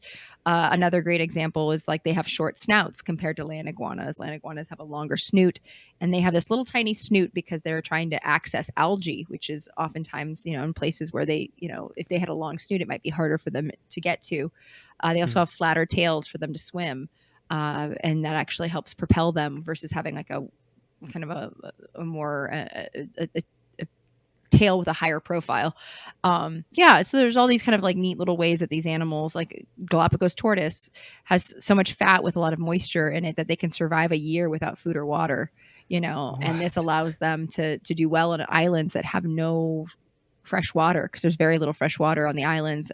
San Cristobal is like the only one that has readily available fresh water, and there's not a lot of it. So these are like examples of, for instance, natural selection, but that's not the only way that evolution happens. And it's not goal driven, like it's not necessarily, because people like to look at humans as being the top, like the apex, like we made it, we did it, we're at the top of this, we're like at the pinnacle of evolution. And it's like there's a lot of species that have not stopped evolving, because there's no such thing as there's evolution at the molecular level is, changes in allele frequency. And we see that with every new generation, every new species, you're seeing small bits of mutation and actual, change within a population. But it's so minute, you might not be able to recognize it. So evolution is always happening, but a lot of species have kind of stayed relatively the same for, millions of years because it works. Right. It's like the alligators and the crocodiles are essentially the same for all these millions of years because their environments haven't required them to change really in any, although get smaller probably. Yeah, like size differences too. That's actually one of the fun adaptations about marine iguanas. I love this. I didn't know this. There's so much I learned about when I was going on this trip and just reading. They can actually shrink in their lifetime. This is crazy. They can make themselves shorter. I was like, wait, what? They kind of do the Lamarck thing where they're not going to necessarily pass down their shortness, but essentially if there is, during El Nino years, they'll have a huge die-off of marine iguanas because a lot of the red and green algae, which is their sole diet, will die off. And so all that's left is the brown algae, and that's toxic for them. So they can actually shrink themselves, they can lean up, get skinnier, but they also can get up to 20% shorter, so they don't need as much food. I mean, talk about, an amazing way of being able to just survive. Polar bears can self-abort. Polar bears, if they don't have enough fat, they can abort a blastocyst. I did an episode of Nat Geo Wild where I kind of quipped, like, it would be great if humans could do that. Sorry, kid, not this year, maybe next year. And they kept it in the show, which I was like, that was bold. But, there's a lot of ways that animals have developed ways to sort of hack it in rough environments. But, there's also the term, I was going to bring it up because it's just fun, the carcinization, which is the idea that everything's evolving into crabs. Yes. Talk about that. I've heard of that. Yeah, I mean, we're not evolving into crabs, although sometimes I feel like I am. I'm just a little grumpy nugget, but that there's multiple different species that have evolved to have crab-like attributes in a form of convergent evolution, where they don't necessarily have a very close common ancestor, but they somehow end up with an exoskeleton and have appendages like crabs. But unfortunately, I don't think we're going that way. Humans are not. Yeah. Wasn't that like why in the Time Machine story that when he went like so far in the future, everything was crabs because they thought that everything was turning into crabs? I think so. Yeah. Which is pretty great. I don't know. I think that would be pretty fantastic that would be cool. Right. I don't know. I don't know if this is something that you study or have heard anybody talk about, but like, what do you think, or like, what does the science say about like where humans are evolving to? Like, what do they think humans are changing into over, thousands, millions of years? That's a good question. I think there are certain body parts that are like becoming obsolete. Like we talk about the appendix. Yeah. Maybe I don't think it's going to disappear anytime soon, but things that they found why we have it, but we also know we can live without it. That doesn't necessarily mean we're going to go without it. Wisdom teeth are something that, we don't use, right? So when I teach biological anthropology, I would show the students a human skull and a chimpanzee skull and the other great apes, and they have wisdom teeth that they actually use because they're eating hard fibrous food. I half joke that agriculture ruined everything. Because it meant, becoming sedentary. We put down roots. I'm a little nomad at heart. I'm always on the road. I've got like a nomad spirit for sure, even though I do love my home base. But no, when you started growing crops, it was in some ways a dependable way of knowing you're going to get food. But another problem is you're seeing an uptick in things like dental caries and malnutrition because you're only eating one thing or maybe two, like millet and barley, and that's it. And that is terrible for variety. Your teeth. You need variety. Also, like, for instance, when you're eating foods that are cooked and they have a lot of these carbohydrates, they turn into sugar, and then they can be really damaging to the teeth. So, for instance, like if you're eating, kind of sort of a hunter-gatherer kind of type of meal, you're not going to have as many, like, for instance, if you look at skulls from the past, which I feel bad. They're over there. I have a bunch of skulls over there. If you look at skulls from the past, and I can go grab them in a second, their teeth are amazing. Amazing. And sometimes you'll see an individual like, hold on, I got to go grab them. Do you mind if I go grab them? Please. I want to see these skulls. Yeah, hold on. Because Lake Turkana Boy is fascinating. Hold on. Oh, I cannot wait to see these skulls. And I mean, it sounds like, we have dental problems because of what we eat and how we live. And, maybe back in the day, they didn't have so many dental problems because of the variety and whatever. Oh, this is great. So many skulls. 3? There are 3? Hold on. It's got like a platter of skulls. There's like 4. more over there too. We have a 3D printer. And then my friend, Amali Selba, was kind enough to send me the white ones. Oh, what just fell? That's fun. If you could see my desk setup, it's pretty scary. The life of a science communicator. So Lake Turkana Boy, where are you? Here he is. This is Homo ergaster or Homo erectus, depending on who you ask. There's lumpers and splitters in the field of paleoanthropology. Some like to put all of them together. Homo habilis, which is over here. Homo habilis was kind of a catch-all genus for a species for a long time until they kind of like split some of them off. But anyways, Homo ergaster, or this is Lake Turkana boy, was about a 12-year-old individual at the time of death, and it's thought that he actually died from sort of an abscessed tooth, which is something that people still die from today. So if you ever have teeth problems, and as somebody who's had, I think, 14 or 15 root canals because of my accident, like, yeah, it's all, they look nice, but they're not. They're a hot mess. And so, but take care of your teeth. An abscessed tooth, it's right next to your noggin. It's super painful, but can kill you. I knew a man years ago who died from an abscessed tooth, and he was like 6'5" and huge, but didn't get it taken care of. But yeah, so he died, they think maybe from an abscessed tooth, but he would have been quite tall if he lived to adulthood. They project that he could have been like 6 foot tall, possibly. But like you can see, just like the straightness of this one. Well, this one, yeah, you can see this. This is Paranthropus boisei. This is my favorite skull. This is OH5, but this is a robust hominin that is a dead end lineage. But I just want to my point here is how straight the teeth are, how freaking straight the teeth are, right? Yeah, no braces, no braces that we know of. Just kidding. But also this one here. Hold on. Where's my Sharpie? I always have a Sharpie for scale. Look how big these molars are. They're about the 2 times the size of human molars, and this individual would have been about 4 foot tall, maybe a little bit more. But they were eating. They used to be called Nutcracker Man when he was this species was first discovered by Mary Leakey. But they think they were actually eating grasses that are just like hard to grind, and so they had these big molars to help grind. But they had these huge cheekbones. They're called flaring zygomatics, just big ass cheekbones. Could have been a model. And then this broke off. I'm so sad, but they had a larger crest here, and that crest is like what you'd see on a gorilla, and that was where the chewing muscles would have attached to, so they could have chewed really hard to chew food. But point being, so the crest and the big cheekbones allowed for bigger muscles to chew. Yeah. And that's why gorillas have that big, sagittal crest and the decent sized cheekbones, but they eat a lot of bamboo. They also have very large canines. The males have bigger canines than the females. But my point is, so the teeth are so straight with these guys and gals.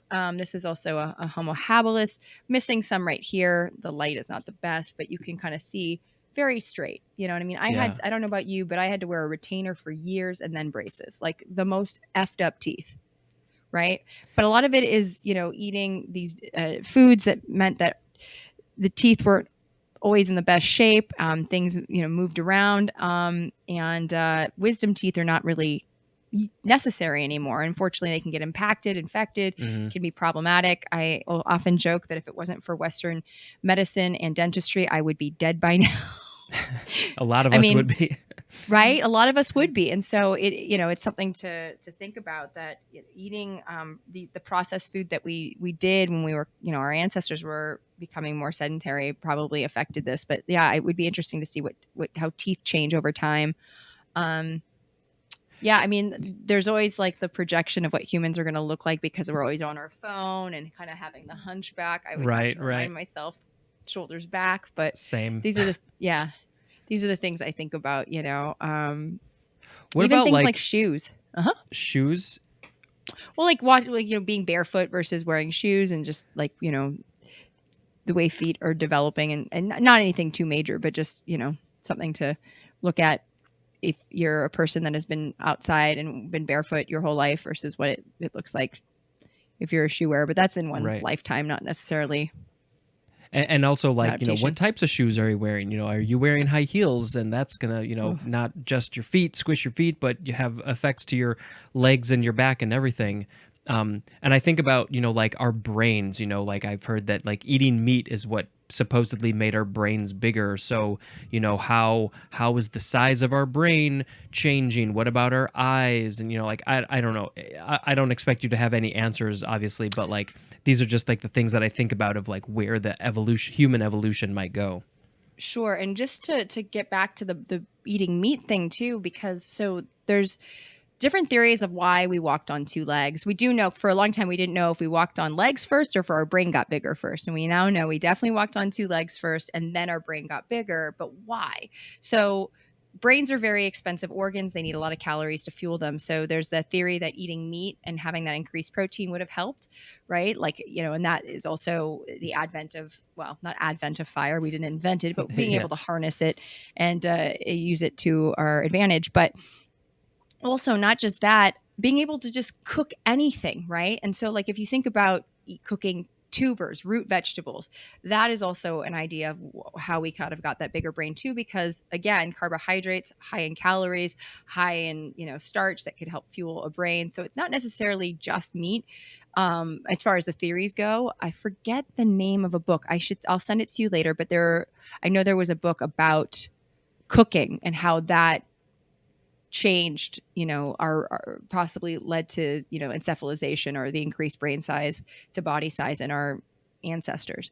Right. So that well could be a point too, because of course, like, when I tell people, or I had professors give me a hard time because they knew I didn't eat meat. They're like, that's why our brain got big. And I'm like, well, there's a lot of factors at play, right? It doesn't have to just be one either. Right. It doesn't have to, unless we have, unless we get more data or we have a time machine, sometimes it's hard to determine what factors were at play. Same with like walking on two legs. A long time they thought it was like, well, we evolved to walk on two legs on a savanna.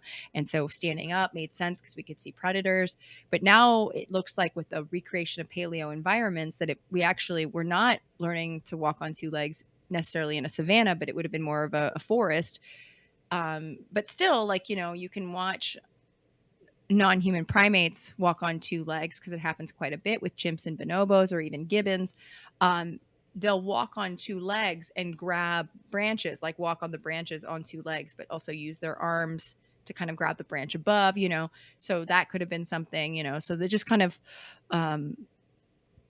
looking at primates as models for some human behavior, but also with the caveat of remembering they've been evolving too all those millions of years, because that's one of the things that people forget sometimes is we, and just for your listeners who I'm sure, well, I don't know, maybe they don't know this. Some people say, well, if we came from monkeys, why are they still monkeys? We didn't come from monkeys. We have a common ancestor with monkeys, and with our closest genetic relatives, which are also your favorite animals, chimpanzees and bonobos. We share a common ancestor roughly 6 million years ago. And that common ancestor, we went on our evolutionary trajectory and they went on theirs. And then around 1 to 2 million years ago, with the formation of the Congo River system, chimpanzees and bonobos split off. Chimps are on one side of the river, bonobos on the other side. And so that's also one of the reasons why there's probably big behavioral differences, is that sort of that genetic drift, that allowed for speciation between these two groups of animals. So yeah, it's interesting how culturally those two species are. Like, aren't bonobos more matriarchal and chimps not? Yeah. So, and then there is even arguments about whether they're matriarchal or matrilineal, because there's a difference. But matriarchy would infer that the females have the power. And I've interviewed Dr. Amy Parrish, who is the one that actually published in 1996 that females were dominant. So they knew that bonobos were very sexual, highly sexual species, but it had not been out in the literature that females were running the show. And what she was seeing, and a lot of, I guess, other zoos were reporting, were that a lot of males were showing incidences and evidence of injury, but they were not housed with other males. And so they didn't know what was happening. And then they finally realized it was the females inflicting the injuries and that they were kind of beating them up for whatever reason, whether it's, they, didn't cook their toast right, who knows, but like something was going on. And so they were realizing that and females actually control access to food in bonobos. And so instead of like males wanting to exchange, sex for food, and they're controlling the food and the females have to give sex, it's vice versa in some cases with bonobos. So that's how they're seeing that the females are in charge. New research just came out though last week, and this is why it's so exciting. Science, new research came out that male bonobos can be more violent to each other than chimpanzees.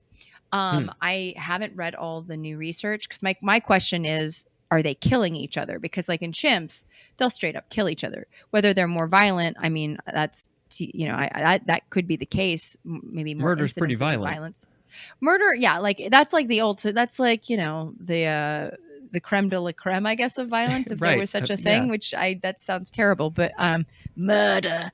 Yeah, chimps can be pretty darn violent. So I don't know. I'm interested in reading and looking at more of that research because the show that I do, I talk a lot about bonobos, and so this is, an interesting thing coming out. And that's the thing about science, is it's constantly changing. Like good science does not stay still; it keeps asking questions and Right. trying to prove things that we thought to be true wrong, so we can make the science even hone it down and make it even better, and then it'll still change.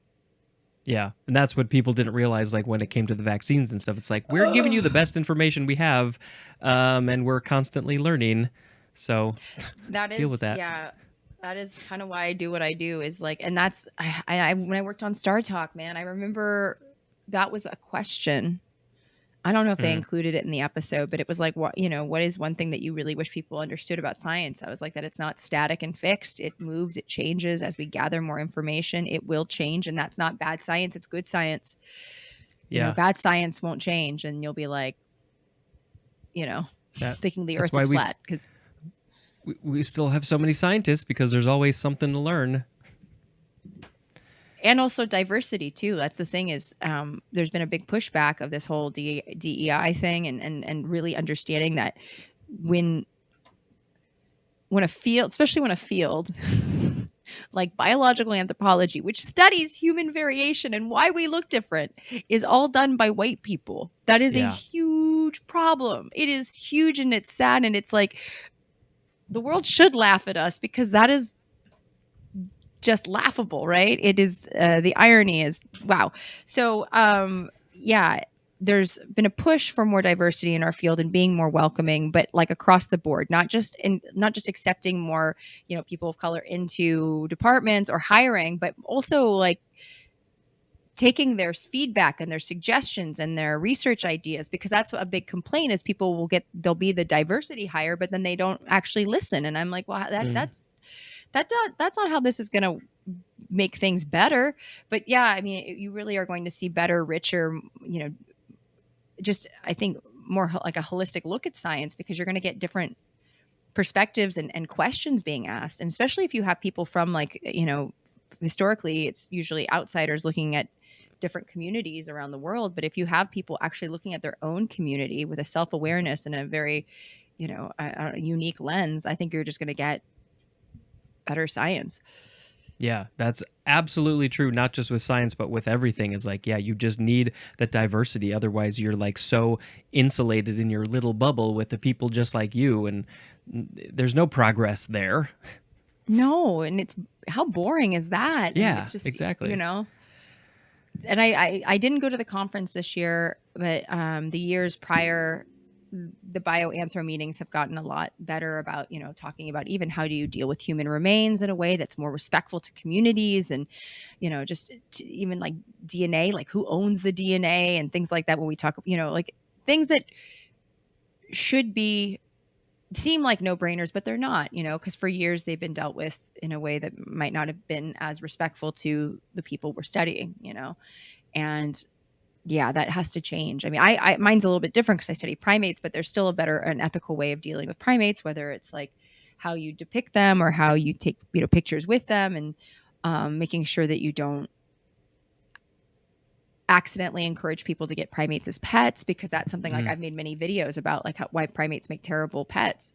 And unfortunately, I could post a picture of me with a primate and say, like, this is a terrible, like a monkey sitting on my shoulder. And I could say, this monkey ripped my face off later that day. Do not get one. But all they see is the picture, so Right. you have to be very careful about that kind of work. And yeah.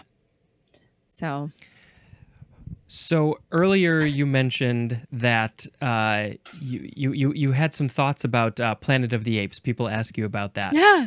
And I actually was curious, like what do you think about that series, especially the new ones that are now it's not, it's not a big enough time span to show evolution, but because of, in this fantastical science fiction world, they have this gene mutation, essentially, I guess, that is sort of maybe speeding up their mental evolution. So I don't know, I guess just what are your general thoughts about that?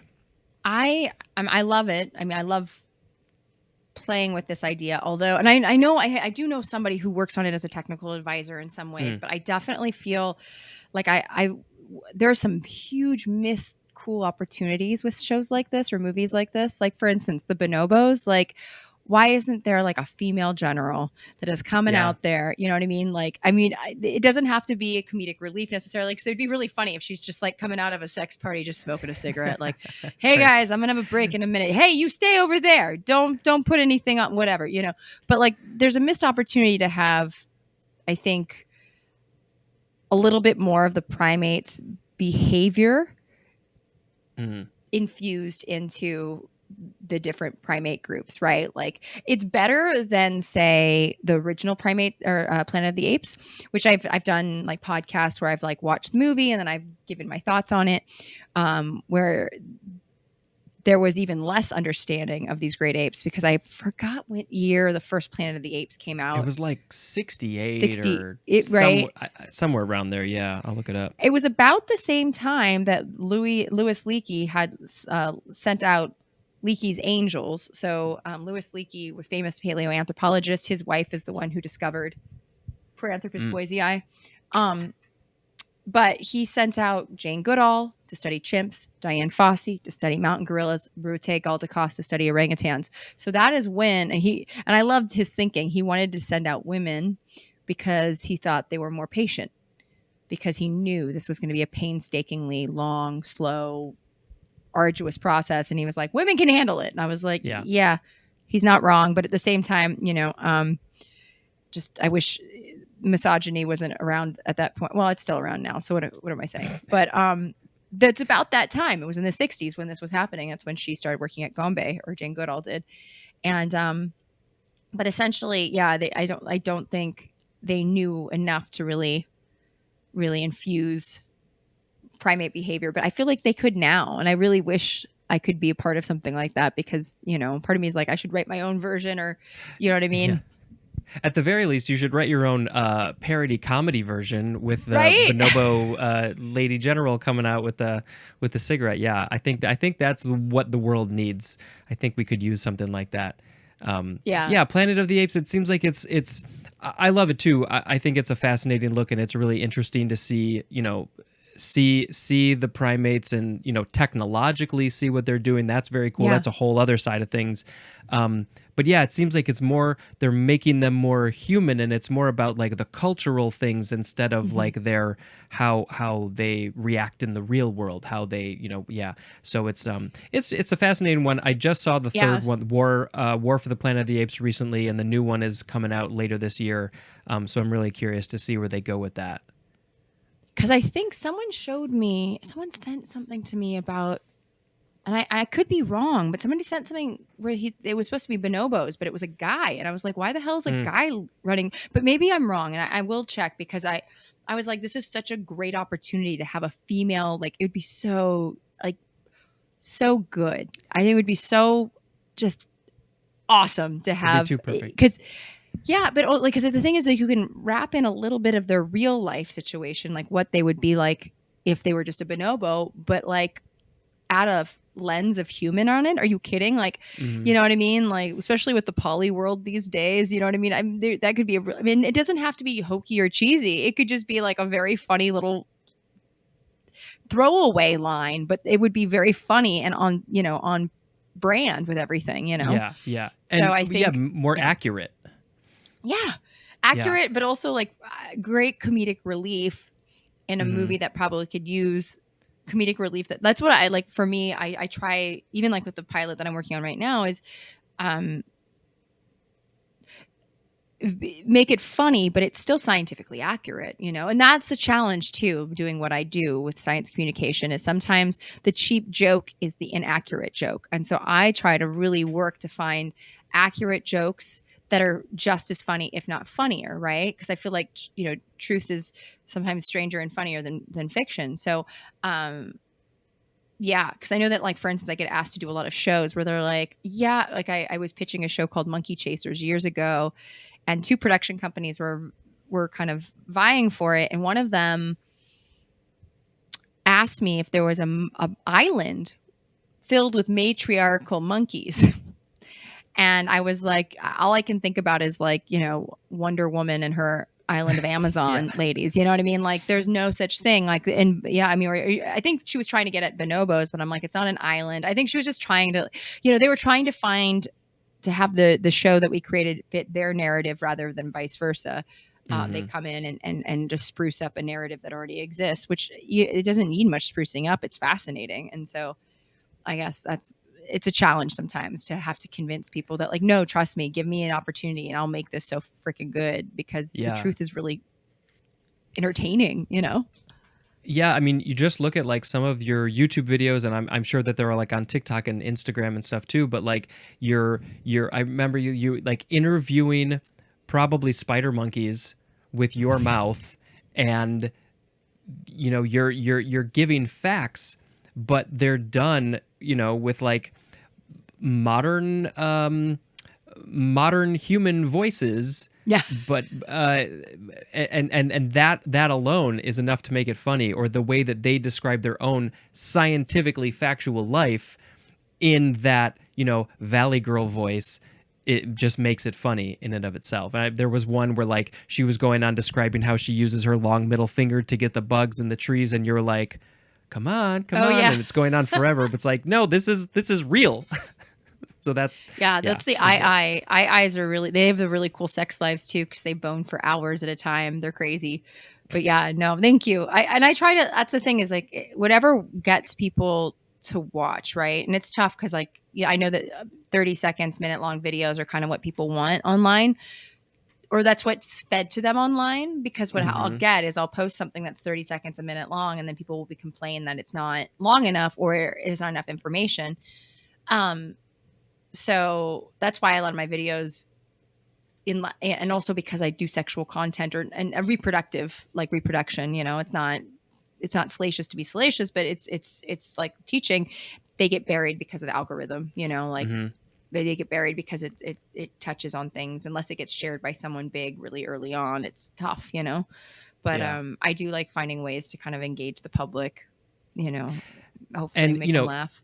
Even though the algorithms bury that stuff, it's like that's the kind of stuff that we need: scientific, funny, entertaining, interesting, factual, and it's just fun and entertaining. It's edutainment, just like this show, although it's way more edutainment than my show. But yeah, we need more of that stuff.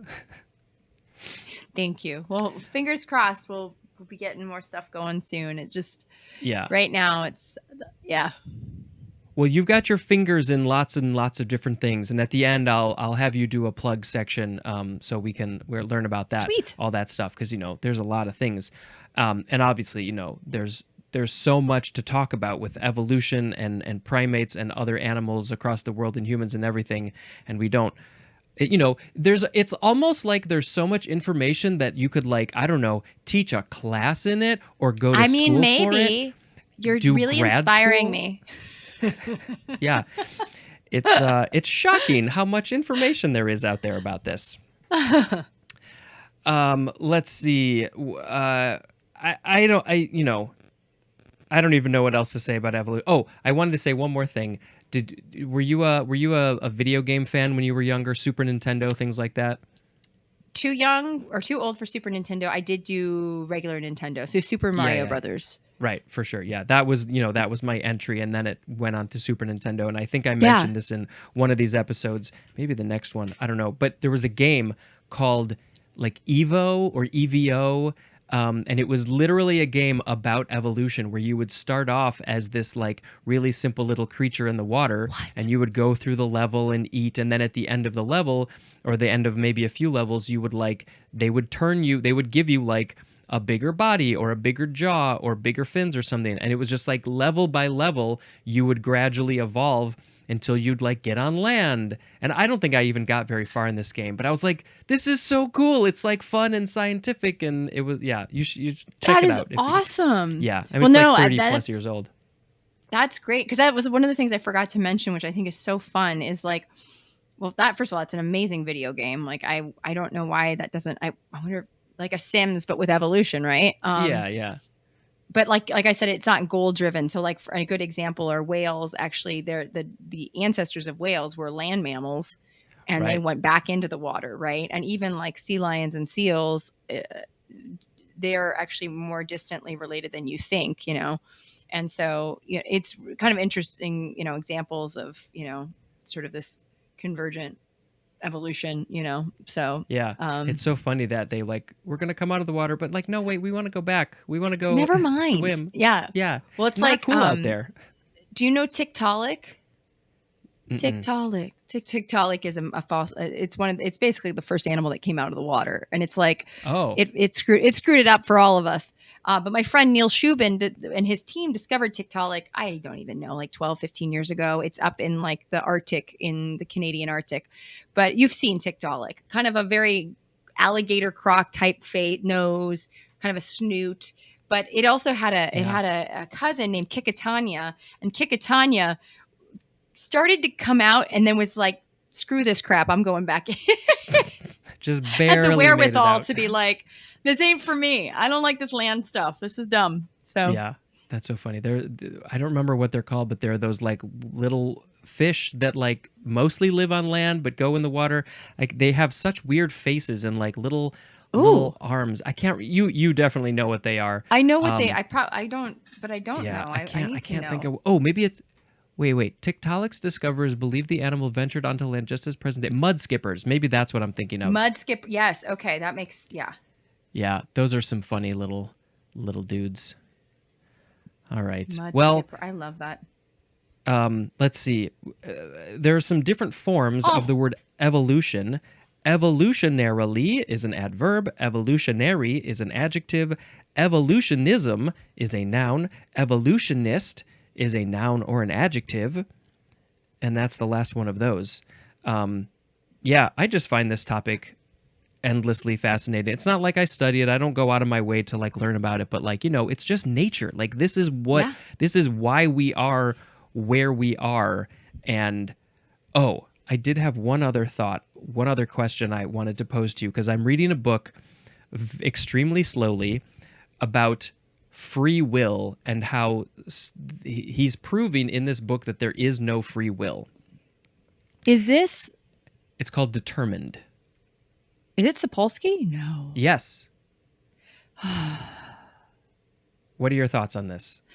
By that Well, I love Sapolsky. He's the reason, if I were to literally pinpoint between him and Jane, Robert Sapolsky is why I became a primatologist.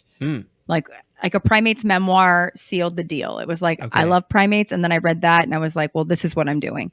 So I love him. I love his thought process. I love his brain, but his lectures, he's a neuroscientist at Stanford. Highly recommend watching any of his lectures, but I haven't read it yet. So I can't really speak to the book, but I always worry about this idea that we don't have free will. This is a thought that I've been thinking about for many years. I mean, this is one of the big human questions: is free will or not? So it's a really fascinating. I'm not very far into the book yet, but it basically talks about how cause and effect, and we are the way we are because of what came before that, and then that happened because of what came before that, and so like I can't help but think of evolution, right? It's like there is something that affects. It's maybe the environment affects the way that animal lives, is born, whatever, and that makes them turn into another thing over many, many generations. So yeah, I understand you haven't read the book, but do you have any thoughts on like free will in relation to evolution, I guess? You mean like they can't help becoming what they become, sort of thing? Like it's just you're destined to become a crab? Kind of like that, yeah. I mean, no. Well, because the environment is always changing, and we don't. unless we're saying that the environment has no free will, right? Because then at this point we might as well say there's a creator that is pulling strings like a puppet master, right? Yeah, that's part of the there's somebody problem with saying- like this whole thought process is like, wait, does that mean that it is created? I don't know. Yeah, I Anyway. mean, are we living in a simulation? And this is and Right. climate change is just a new, thing to throw at us, and let them think that they caused it. Let them think it was them. You know what I mean? Yeah. So, but that's actually kind of interesting because I don't know. It would make a great movie in terms of like then the people that care about climate change, the people who give a crap, so it would be like the real lefties and the Democrats, the ones that are also the first ones to eat our own, the first ones to kind of beat ourselves up if we do anything wrong.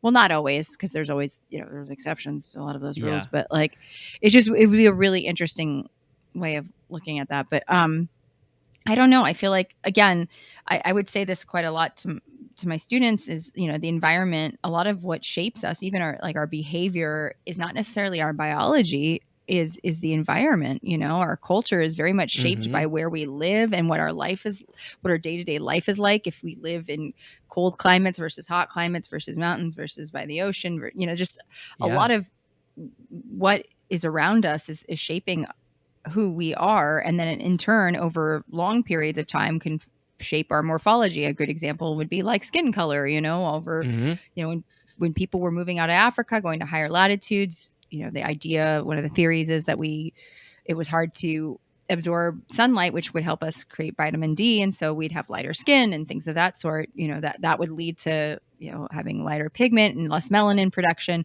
But then of course we get sunburns when we go closer to the equator. Same like when somebody from, somebody that has darker skin that would, historically be from closer to the equator comes to higher latitudes, they will have vitamin D deficiency, which is real and is a problem. And that's one of the things that, should be addressed if you're going to be living in higher latitudes with less sunlight. If you have darker skin, is making sure you do get vitamin D in some way, shape or form. And if you come to the close to the equator, wear sunscreen.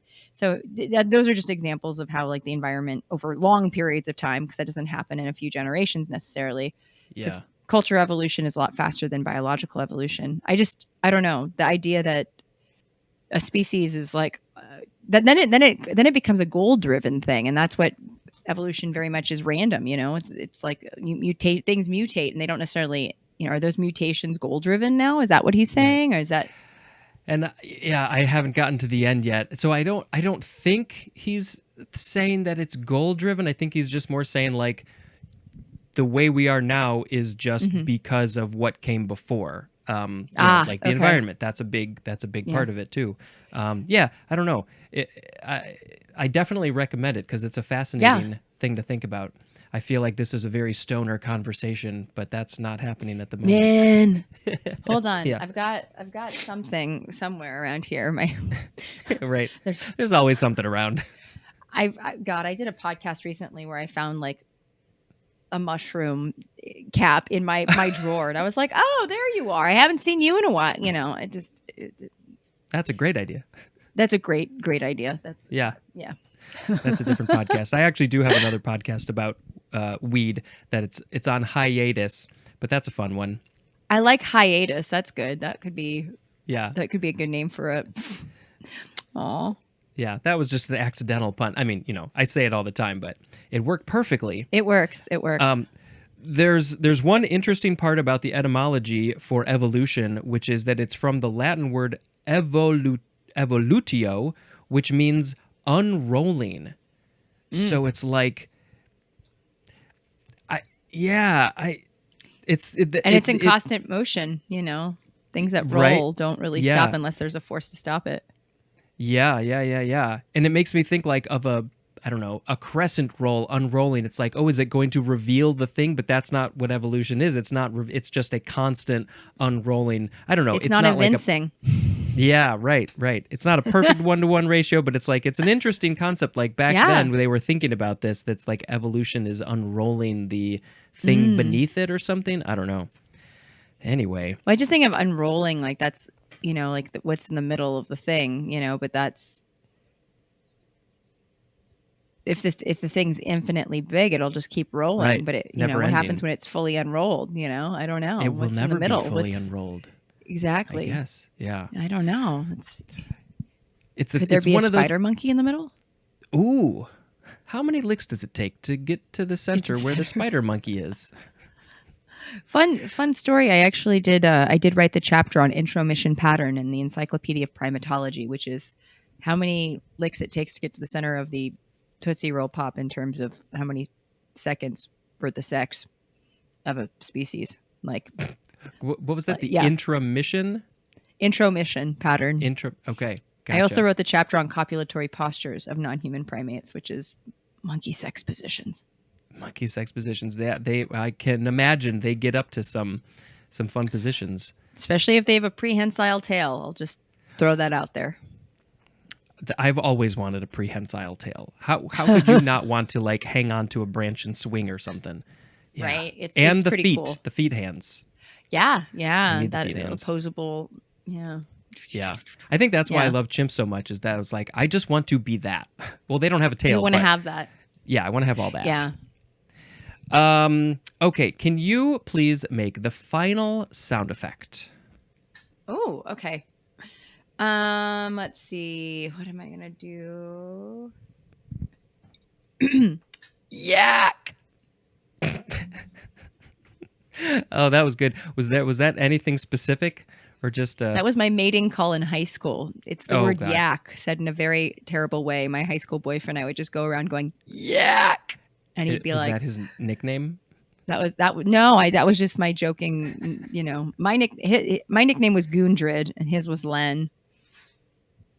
So Yeah. yak is the perfect thing to say Yak, in that context. yeah, we were weird kids.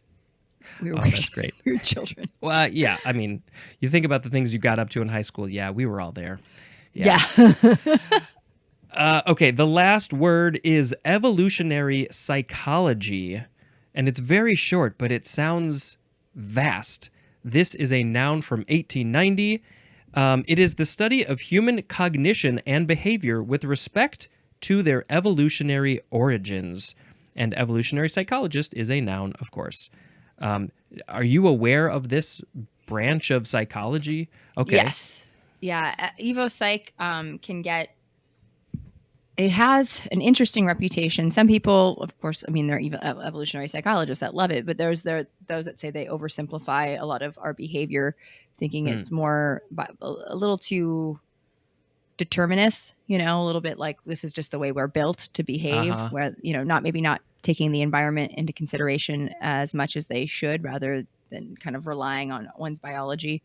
And that determines our, you know, psychological processes and whatnot. So the field's a little fraught, if I may say so myself. Yeah. So yeah, I had a feeling reading that. I was like, I wonder if this is, if it's a little divisive. It is, and I was actually, that was the one thing I didn't get to do before I was like, oh crap, I want to look up because let me see, evolutionary psychology. Yeah, it's so funny. I love it. Evolutionary psychology bullshit comes up In the autofill for Google. Yeah. Which is kind of funny. And because there are articles. Let's see. Yeah, I mean, it just kind of it can be seen as pretty reductive and just sort of like a oversimplifying, you know, our psychology to be determined by our biology. You know, it's like biological determinism on overdrive, which, you know, and it also can get into having sort of racist undertones too, and misogynistic undertones, you know, especially when you're talking about biological or like any sort of biological determinism. And that can be problematic. So For sure. I know that, I don't know if Nicholas Wade so there was a book that came out a few years ago that a lot of biological anthropologists were like, no, Nicholas Wade, is he might just be a journalist. What did he write? What was the book called? But I know a lot of evolutionary psychologists, I think, came to his defense. A Troublesome Inheritance, Genes, Race, and Human History. Yeah. Yeah. So like I said, it can be fraught. And Right. yeah, I'm not the biggest fan, and but at the same time, I don't know. Yeah. I think I killed myself on evolution, so I have less to say here. Well, yeah. I mean, you know more about evolution in general than this specific topic. Yeah. I mean, I could see to an extent like how you were saying about how your environment has a major effect in your brain and cognition and everything. But yeah, with respect to their evolutionary origins, yeah, it seems like an interesting topic. But yeah, I could see how that could be a little bit tough. So Well, we it don't have to. oversimplifies, Yeah. some of the things that and that's actually a big problem too with even doing science communication. Is like I even had a meeting recently where something was being presented to me about being a show, and they were really oversimplifying a lot of our behavior and actually attributing it solely to our biology, that it's just baked in our genes. And I was like, there's a lot of things that I think are somewhat baked in us. I think we're inherently mostly good. There's altruism and things like that, but I think that there's a lot of other characteristics that are said to be just to exist in our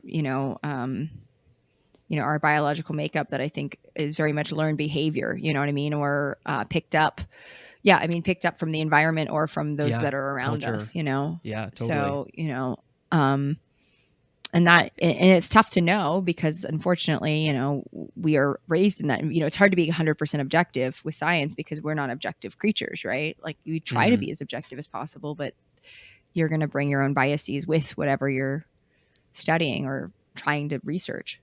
Yeah, definitely. It's a very complicated subject. Yeah. Well, I think that we gave the people a lot of really, really good information, and I'm very very pleased with this. What I will do now is quickly reread the words, and then you get to pick a word of the episode. So, ready? Here we go.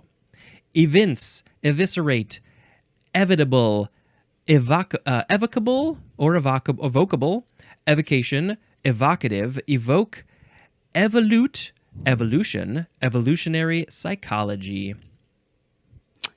I mean, we gotta pick evolution. You gotta. We have to. You got to. And keep evolving, because really you have no choice. I'm surprised evolve. Was evolve wasn't a word. No, it wasn't. Interesting. Why? Huh. Now, wait a minute. Hold on. Let me look. Oh, you Or know is what? it not- Because it's the beginning of the next episode. That makes sense. That makes That's why. Yeah. Okay. It's that whole evolution. alphabetical thing. It's stupid. Oh my God. Stop. Okay, as being a fan of improv, would you like to now sing a brief little song off the top of your head about evolution? Evolution. Sure. I can't sing though, so I'm trying. I mean, to think. literally, always what sing you to my did dog. was also perfectly fine. But if you want to go more, Evolutions. Let's see.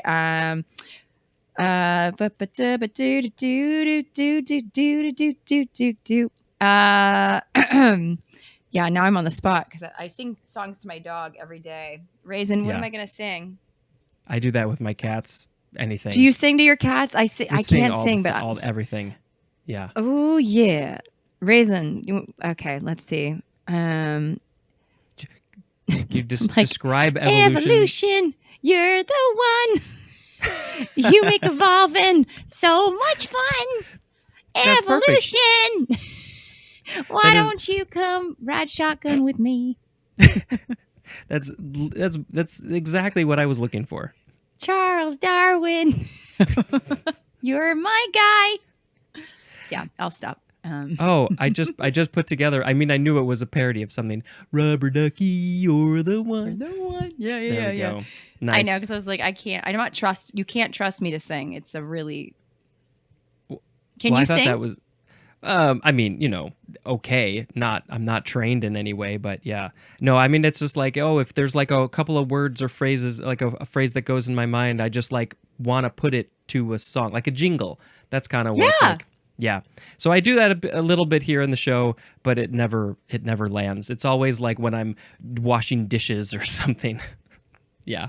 Seriously, I'm doing that for the show, The Survival of the Filthiest. I want to have Dylan Adler, a comedian, come and help sing songs because we talk a lot about animal junk, and I wanted him to help me with like a song about the baculum where it's Oh, hell yeah. it's just like do do do do, like it was going to be all about the penis bone. So Right. And Have you I been thought to he could the penis museum in Iceland? I have never been to Iceland. Oh, you got to go. I need Just to for go. that one museum. Just for that. Yeah. Yeah. They've got some stiff competition, I heard. Oh, yeah. Oh, yeah.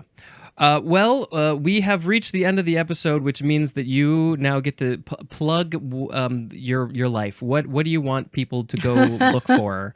And I'll put links in the show notes and all that. Awesome. Well, you can follow me on Instagram at Natalia13Reagan, on TikTok at Behold Natalia. I also have a YouTube channel, Natalia Reagan. I'll be doing more live streams there. I also host trips. So my next one I'm going to be launching in the next week or so. So if you want to come on an adventure with me and behold all the wildlife, you can go to my Instagram and my link. There's some places to sign up. So right now I have a survey if you want to take it to determine where we're going to go. And if you're in the Los Angeles area, I'm doing a show called Survival of the Filthiest, the totally wild, weird, and salacious science of sex. So I'm doing my next one on April 28th, but I'll be going on the road with it. So check it out. Think of it as a sexy and hilarious science class. You'll learn about the evolution of boning, boobs, butts, balls, and baculum. So, yeah. That was the first time you had ever said that, I'm sure. Yeah, lots of stuff. I'm looking on your web page. I see your bio, Science for Social Change, very important, corporate events. Oh, videos, yeah, that's photos, coming out soon. Science for Social Change. Yeah, I'm doing it's a podcast. I feel I don't know if you dealt with this with your own podcast, but this podcast has been sitting like on bricks in a driveway for like 2 years, and I need to just release it. Yeah. It's I've got a bunch of episodes coming out, so check it out when it does. It's gonna be fun. That sounds like a really good topic. Various videos, photos, writings, podcasts, Etsy. Ooh, I make making art with stuff my on boobs. Etsy. Oh, gotcha. Yeah, that- happens. Quite niche. People need more boob art, I think. Yep, exactly. I've got one tit wonders, and then I also have a tale of two titties, which are the two boob arts. But yeah, they're very ridiculous. And I do photography, so if you like wildlife photography, I've got lots of.